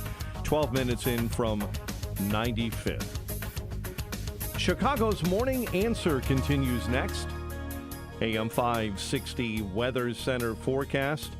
Breezy, mostly sunny through the morning. A few more clouds in the afternoon. High near 40. Patchy clouds and 29 overnight. 27 right now at O'Hare. 27 along Chicago's lakefront. Your next news update is at 9. Chicago's Morning Answer continues next on AM 560 The Answer. Now, from the Signature Bank Studios, this is Chicago's Morning Answer with Dan Proft and Amy Jacobson. If you're looking for the latest news, insight into what it means, and the sharpest opinion, there's only one station in Chicago where you can turn, and it's this one. We're AM 560, The Answer. Top of the morning, Dan and Amy. We discussed this a bit earlier in the program, but it bears revisiting because our next guest has just produced a documentary, and I want to get her reaction to it and the reaction she thinks some of the subjects she interviewed for her documentary would have to it. Talking about former NIH Director Francis Collins, Tony Fauci's partner in crime. In a recent panel discussion he had about the decision-making that was made at the height of COVID over the last 3 years. And former NIH Director Collins had this to say. Not that, that's him singing, but he had this to say. As a guy living inside the Beltway, feeling the sense of crisis, trying to decide what to do in some situation room in the White House with people who had data that was incomplete, we weren't really thinking about what that would mean to Wilk and his family in Minnesota, 1,000 miles away from where the virus was hitting so hard. We weren't really considering the consequences in communities that were not New York City or some other big city. The public health people, we talked about this earlier, and this is a really important point. If you're a public health person and you're trying to make a decision, you have this very narrow view of what the right decision is, and that is something that will save a life. Doesn't matter what else happens. So you attach infinite value to stopping the disease and saving a life. You attach a zero value to whether this actually totally disrupts people's lives, ruins the economy, and has many kids kept out of school in a way that they never quite recover Collateral from. damage. So collateral damage. This is a public health mindset, and I think a lot of us involved in trying to make those recommendations had that mindset, and that was really unfortunate. It's another mistake we made. Okay. Is that a fair explanation such that we can all say mistakes were made and move on? For reaction to that, please be joined by Jennifer Say, former president of the Levi's brand until she publicly opposed the closure of San Francisco's public schools at the height of said pandemic. She's also a retired member of the U.S. Women's National Gymnastics team, producer of the Emmy-winning film Athlete A, author of the book Levi's Unbuttoned, The Woke Mob Took My Job, It Gave Me My Voice, and, as I mentioned, the documentary Generation COVID, the documentary film, Generation COVID, the documentary film, and you can go to GiveSendGo.com, Generation COVID film, to support the distribution of this documentary. Jennifer Say, thanks for joining us again. Appreciate it. Yeah, thanks for having me this morning. So, how do you react to what Francis Collins had to say? Oh my goodness. Where do I start? First of all, yeah, we know that's all you were thinking about. And we said it. We said you're not considering the collateral harms. And, you know, for him to just say, they did know. They didn't care, and they came after us, anyone who challenged, and said exactly what he just said, that you're not considering the children, you're not considering the small business owner, you're not considering the old folks who are isolated and alone, and the mental health and all of this. And they came for us. You know, he orchestrated a devastating takedown, as he called it, of the Great Barrington Declaration authors, so the writers of a document that just basically said we need to protect the vulnerable and let everybody else have their lives. They positioned them as, as quacks and fringe epidemiologists, despite being from esteemed organizations like, Harvard, Stanford, and Oxford. He says this as if we're supposed to excuse him. It's inexcusable. It didn't care. They knew and they didn't care about the harms that would be done. And if this is the public health mindset, then my view is, to hell with public health, we don't need them, because they aren't actually considering the public's overall health. But he didn't apologize. He just said they made a mistake. And that doesn't sit well Yeah, with exactly. me. No. Well, and even if he apologized at this point, it wouldn't sit well with me. These people made terrible decisions.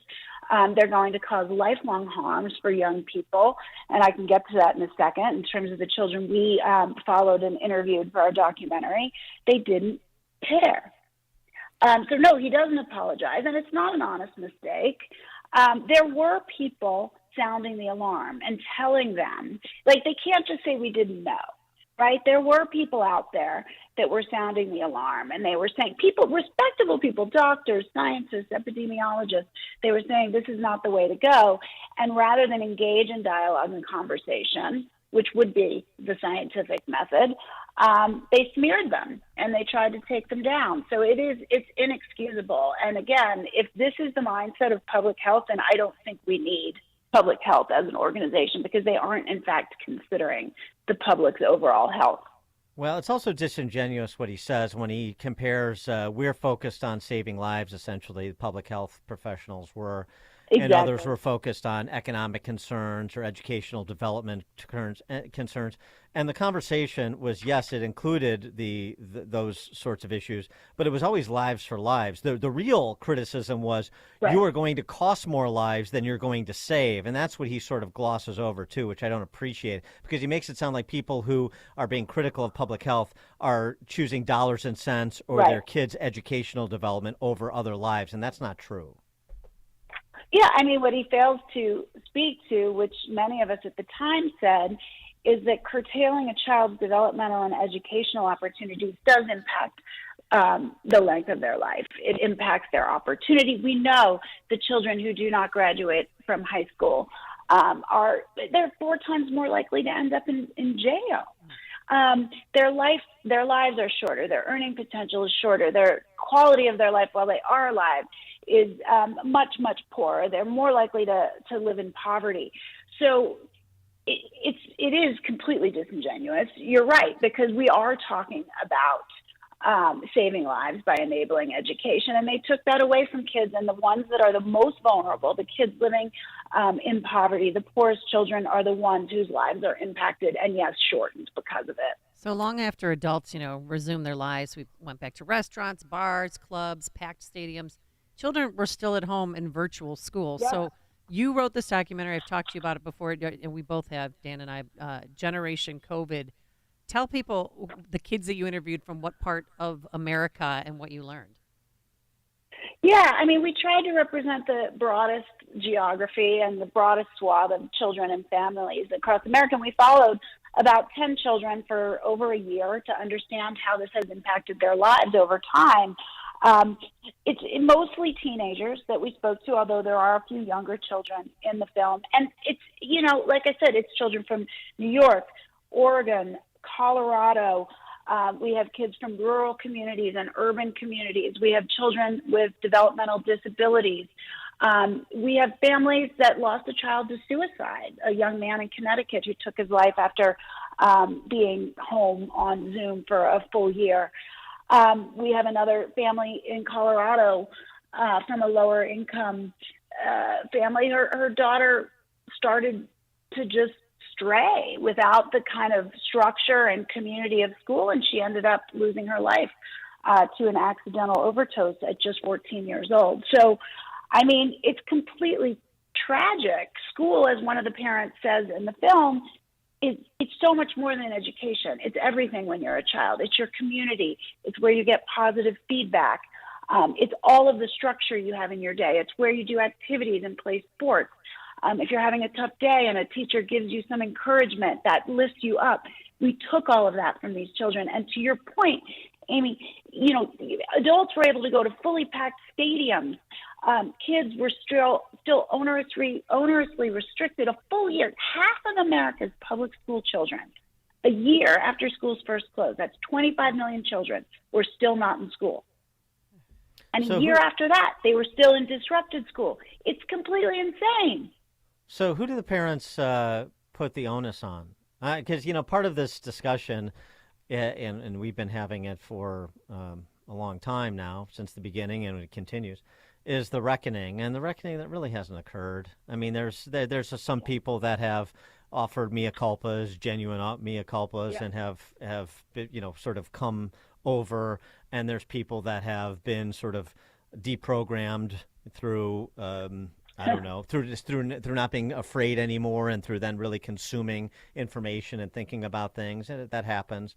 But when in terms of shot callers at the government level, in government schools, in government public health agencies, in government offices, there really hasn't been much of a political reckoning. So I wonder where these parents put the blame. Well, I think there's plenty to go around, and I think the way they structured the decision making, they all sort of did it with plausible deniability. I didn't decide, public health did. Public health says, well, we just issued guidelines. It was the government leaders that decide. But you have somebody like Gavin Newsom saying, well, it wasn't my choice. I left it to the local school districts, which is a lie, and I left it to public health. Then you have the unions who, stood in the way and refused to go back. And that's three cohorts that I think all deserve a ton of blame. But the fourth, which I think is not talked about enough, is the press. Because the press, as the fourth estate, their job is to interrogate these issues. And they did nothing of the sort. They printed public health press releases as if they were fact and as if they were news. And so I think the press deserves a ton of blame here as well. 3 years later, 3.5 years later, the New York Times decides to publish an op-ed a couple of months ago, calling out the startling impacts of the prolonged school closures. Well, for those of us who were there from the beginning, there's nothing startling about this, but they neglected to do their job. They didn't do it. They carried water for Democratic governments, they carried water for public health, and they did no interrogating of the issue. So I think there's plenty of blame to go around, and I think the only way to make change in the future is for parents to stand up and use their voices. There were not enough people who took to the street to protest this. There just were not, because they were afraid of being smeared like I was. But we need to do it, and if we do it together, it won't happen again. But I fear there's not enough people willing to do that still. Well, I just wonder if there's any parent of a young person you interviewed who said, and because of this, I'm running for school board. Because of this, we're focused on this local official. Those, that where people are taking concrete action. Yeah, that's a great question, and the whole sort of final third of the film is really focused on that, the way that parents are motivated and activated. The school choice movement has grown leaps and bounds. Parents are motivated to run for school board. They're engaged actively. They're showing up at school board meetings in ways they never did before. They're pulling their kids from the public school system because they want alternatives. Look, the rug was pulled out from under them. You may believe in the public schools, you may not, but there is a social contract, and parents rely on the school system to educate their children, and that was taken away from them for more than 2 years. Well, they're not going to stand by and let that happen again. So, yeah, absolutely. Parents are protesting on the local level. They're making their voices heard. They're running for school board. They're actively engaged, and they're fighting back. They don't want to see this ever happen again. Parents are absolutely motivated in all sorts of ways. But that's the inspiring piece. True, but I think it's coming back. I mean, mask mandates are now implemented at Rush Hospital starting today. LA County, Dan, you said their hospital, they're having mask mandates, which I believe then might lead to capacity limits, which might lead to remote learning. I mean, are you fearful that this is going to happen again? Because it's already starting. I absolutely am, because as you mentioned, there has not really been a reckoning. There's been acknowledgement that, okay, the learning loss and the mental health impacts have been devastating, but it's sort of like, okay, it's terrible this happened, but there was no other way. There's not an acknowledgement and a repudiation of the tactics that were utilized that caused all of this. There's not a, these people made these decisions, and they can never happen again. And oh, by the way, these people cannot have their jobs. Barbara Ferrer, who's the LA County Public Health, whatever, she's still in charge. Yeah.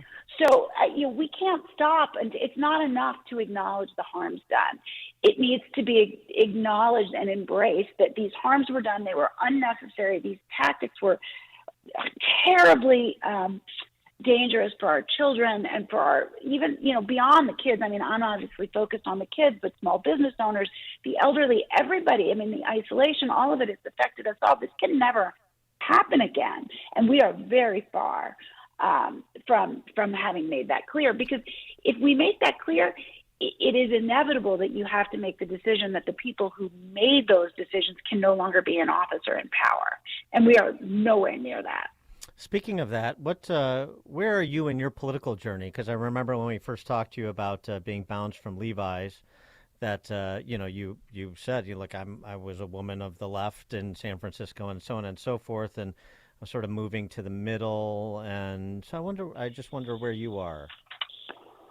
I feel like I don't fit on the right-left continuum.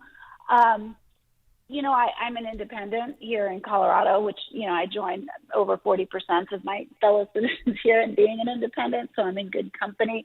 I'm going to make my voting decisions on the issues that matter to me. I don't fully align with either side, and I don't think I need to. But I'll tell you, I certainly won't vote for anyone who didn't stand up for children during COVID. I won't vote for anyone who constricted our speech, our right to gather. Look, I don't think the right was particularly good. They were better than the left on COVID, but let's face it, Trump was in charge. Yeah. He was not great on this. He let Fauci have the bully pulpit here.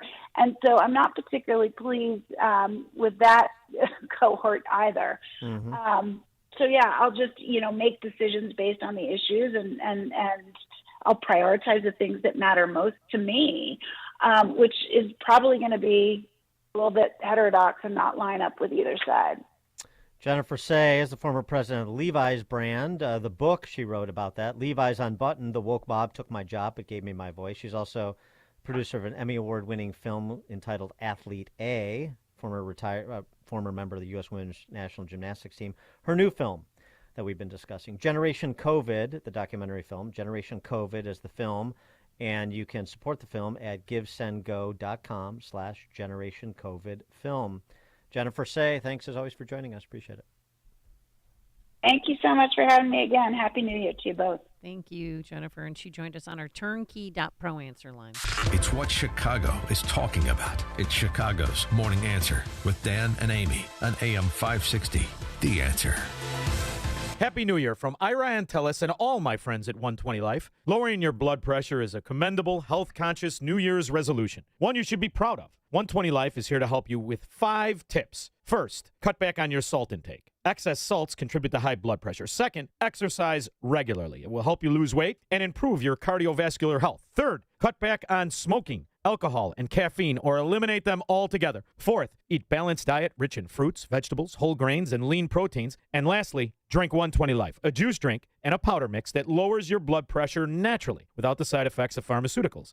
I'm drinking it. I love it. It works like a charm. And for those with diabetes, the powdered mix has just 1 gram of sugar. It's an important New Year's resolution. Give these tips in 120 Life a try. Order at 120life.com. That's 120life.com. Use coupon code NEWYEAR at checkout to save 20%. That's coupon code NEWYEAR. Order today and save 20% with coupon code NEWYEAR. Don't wait. This offer ends January 31st. Amy Jacobson and Dan Proft here, and we want to tell you about an opportunity for you to promote your business and to make a difference this Christmas season. We're talking about our Food for the Poor Business Benefactor Program. We've partnered with Food for the Poor to provide life-saving food for thousands of children and their families in Latin America and the Caribbean during this season of economic decline, unemployment, and rising food costs. Food for the Poor is working with local partners to make sure these children and their families get the food they need to survive. And guess what? Your business business can be a part of the solution. Become a Food for the Poor business benefactor by making a $2,500 tax-deductible donation to Food for the Poor. And thanks to a generous match, that donation will help feed more than 30 children for an entire year. When you do that, AM 560 will give you 40 one-minute commercials to air here on AM 560 The Answer between 5 a.m. and 8 p.m. Monday through Friday at no additional cost to you. Call Anjanette Natowski at 847-472-8951. Again, that's 847-472-8951. Or go to 560theanswer.com and click on the Give Food banner. When you need to ship sensitive or large and heavy equipment, the DC Group in Elk Grove has the experience and expertise to handle the biggest and most complicated jobs. DC Export and Domestic Packing Inc. was founded in 1974 by the husband and wife team of Dominic and Carol Cacciamiglio. Beginning in a building not much bigger than a 4-car garage, the company now boasts 2 Chicago area facilities totaling 100,000 square feet, plus a 45,000 square foot FTZ warehouse in Greenville, South Carolina. Through these facilities and their long-standing agents, they offer nationwide packing, crating, container, and flat rack loading unloading, as well as warehousing, all with heavy lift capabilities. Other products available include custom-made boxes, crates, skids, and corrosion control solutions. DC Transport was founded in 1991 to meet the growing needs of their customers and provide transportation services throughout North America. From container drayage to super heavy haul loads, DC Transport can help you move just about anything. Go to dcexport.com for more info and to get in touch. dcexport.com. Imagine what your future looks like. Is the picture a little blurry? Hey, it's Sean Thompson here for Alpha Wealth Group. When we look ahead, we're visualizing where we want to be, and for retirement, that can be hard without a written financial plan. Tom Fortino of Alpha Wealth Group can help you bring your retirement picture into focus. For decades, Tom has been crafting customized financial strategies. His goal is to help you protect your savings, grow your wealth, and create an income strategy you cannot outlive. If you're nearing or already in retirement, it's time to get your plan on paper. So bring your readers and let's take a look at it closely. Call Tom at 630-934-1855 and schedule a complimentary retirement consultation. There is no cost. There is no obligation. This is a chance to get a clearer view of your retirement. The number again is 630-934-1855 or visit alphawealthgroup.com. And listen to the Alpha Wealth Hour Saturday mornings right here on AM 560 The Answer. Advisory services through Retirement Wealth Advisors, LLC, and SEC Registered Investment Advisor. Insurance and annuities offered through Alpha Wealth Group, licensed in Illinois. AM 560, The Answer. All right. Dan, any final words for this January 2nd? Try not to get in trouble with the law again on the way home. Okay, thank you. Thanks so much to Justin Kosick, too, and Quinn McCarthy. We're back here bright and early tomorrow morning. Enjoy the sunshine today. It will be breezy, a high of 40 degrees. It is now 9 a.m. WIND. Was it terrorism?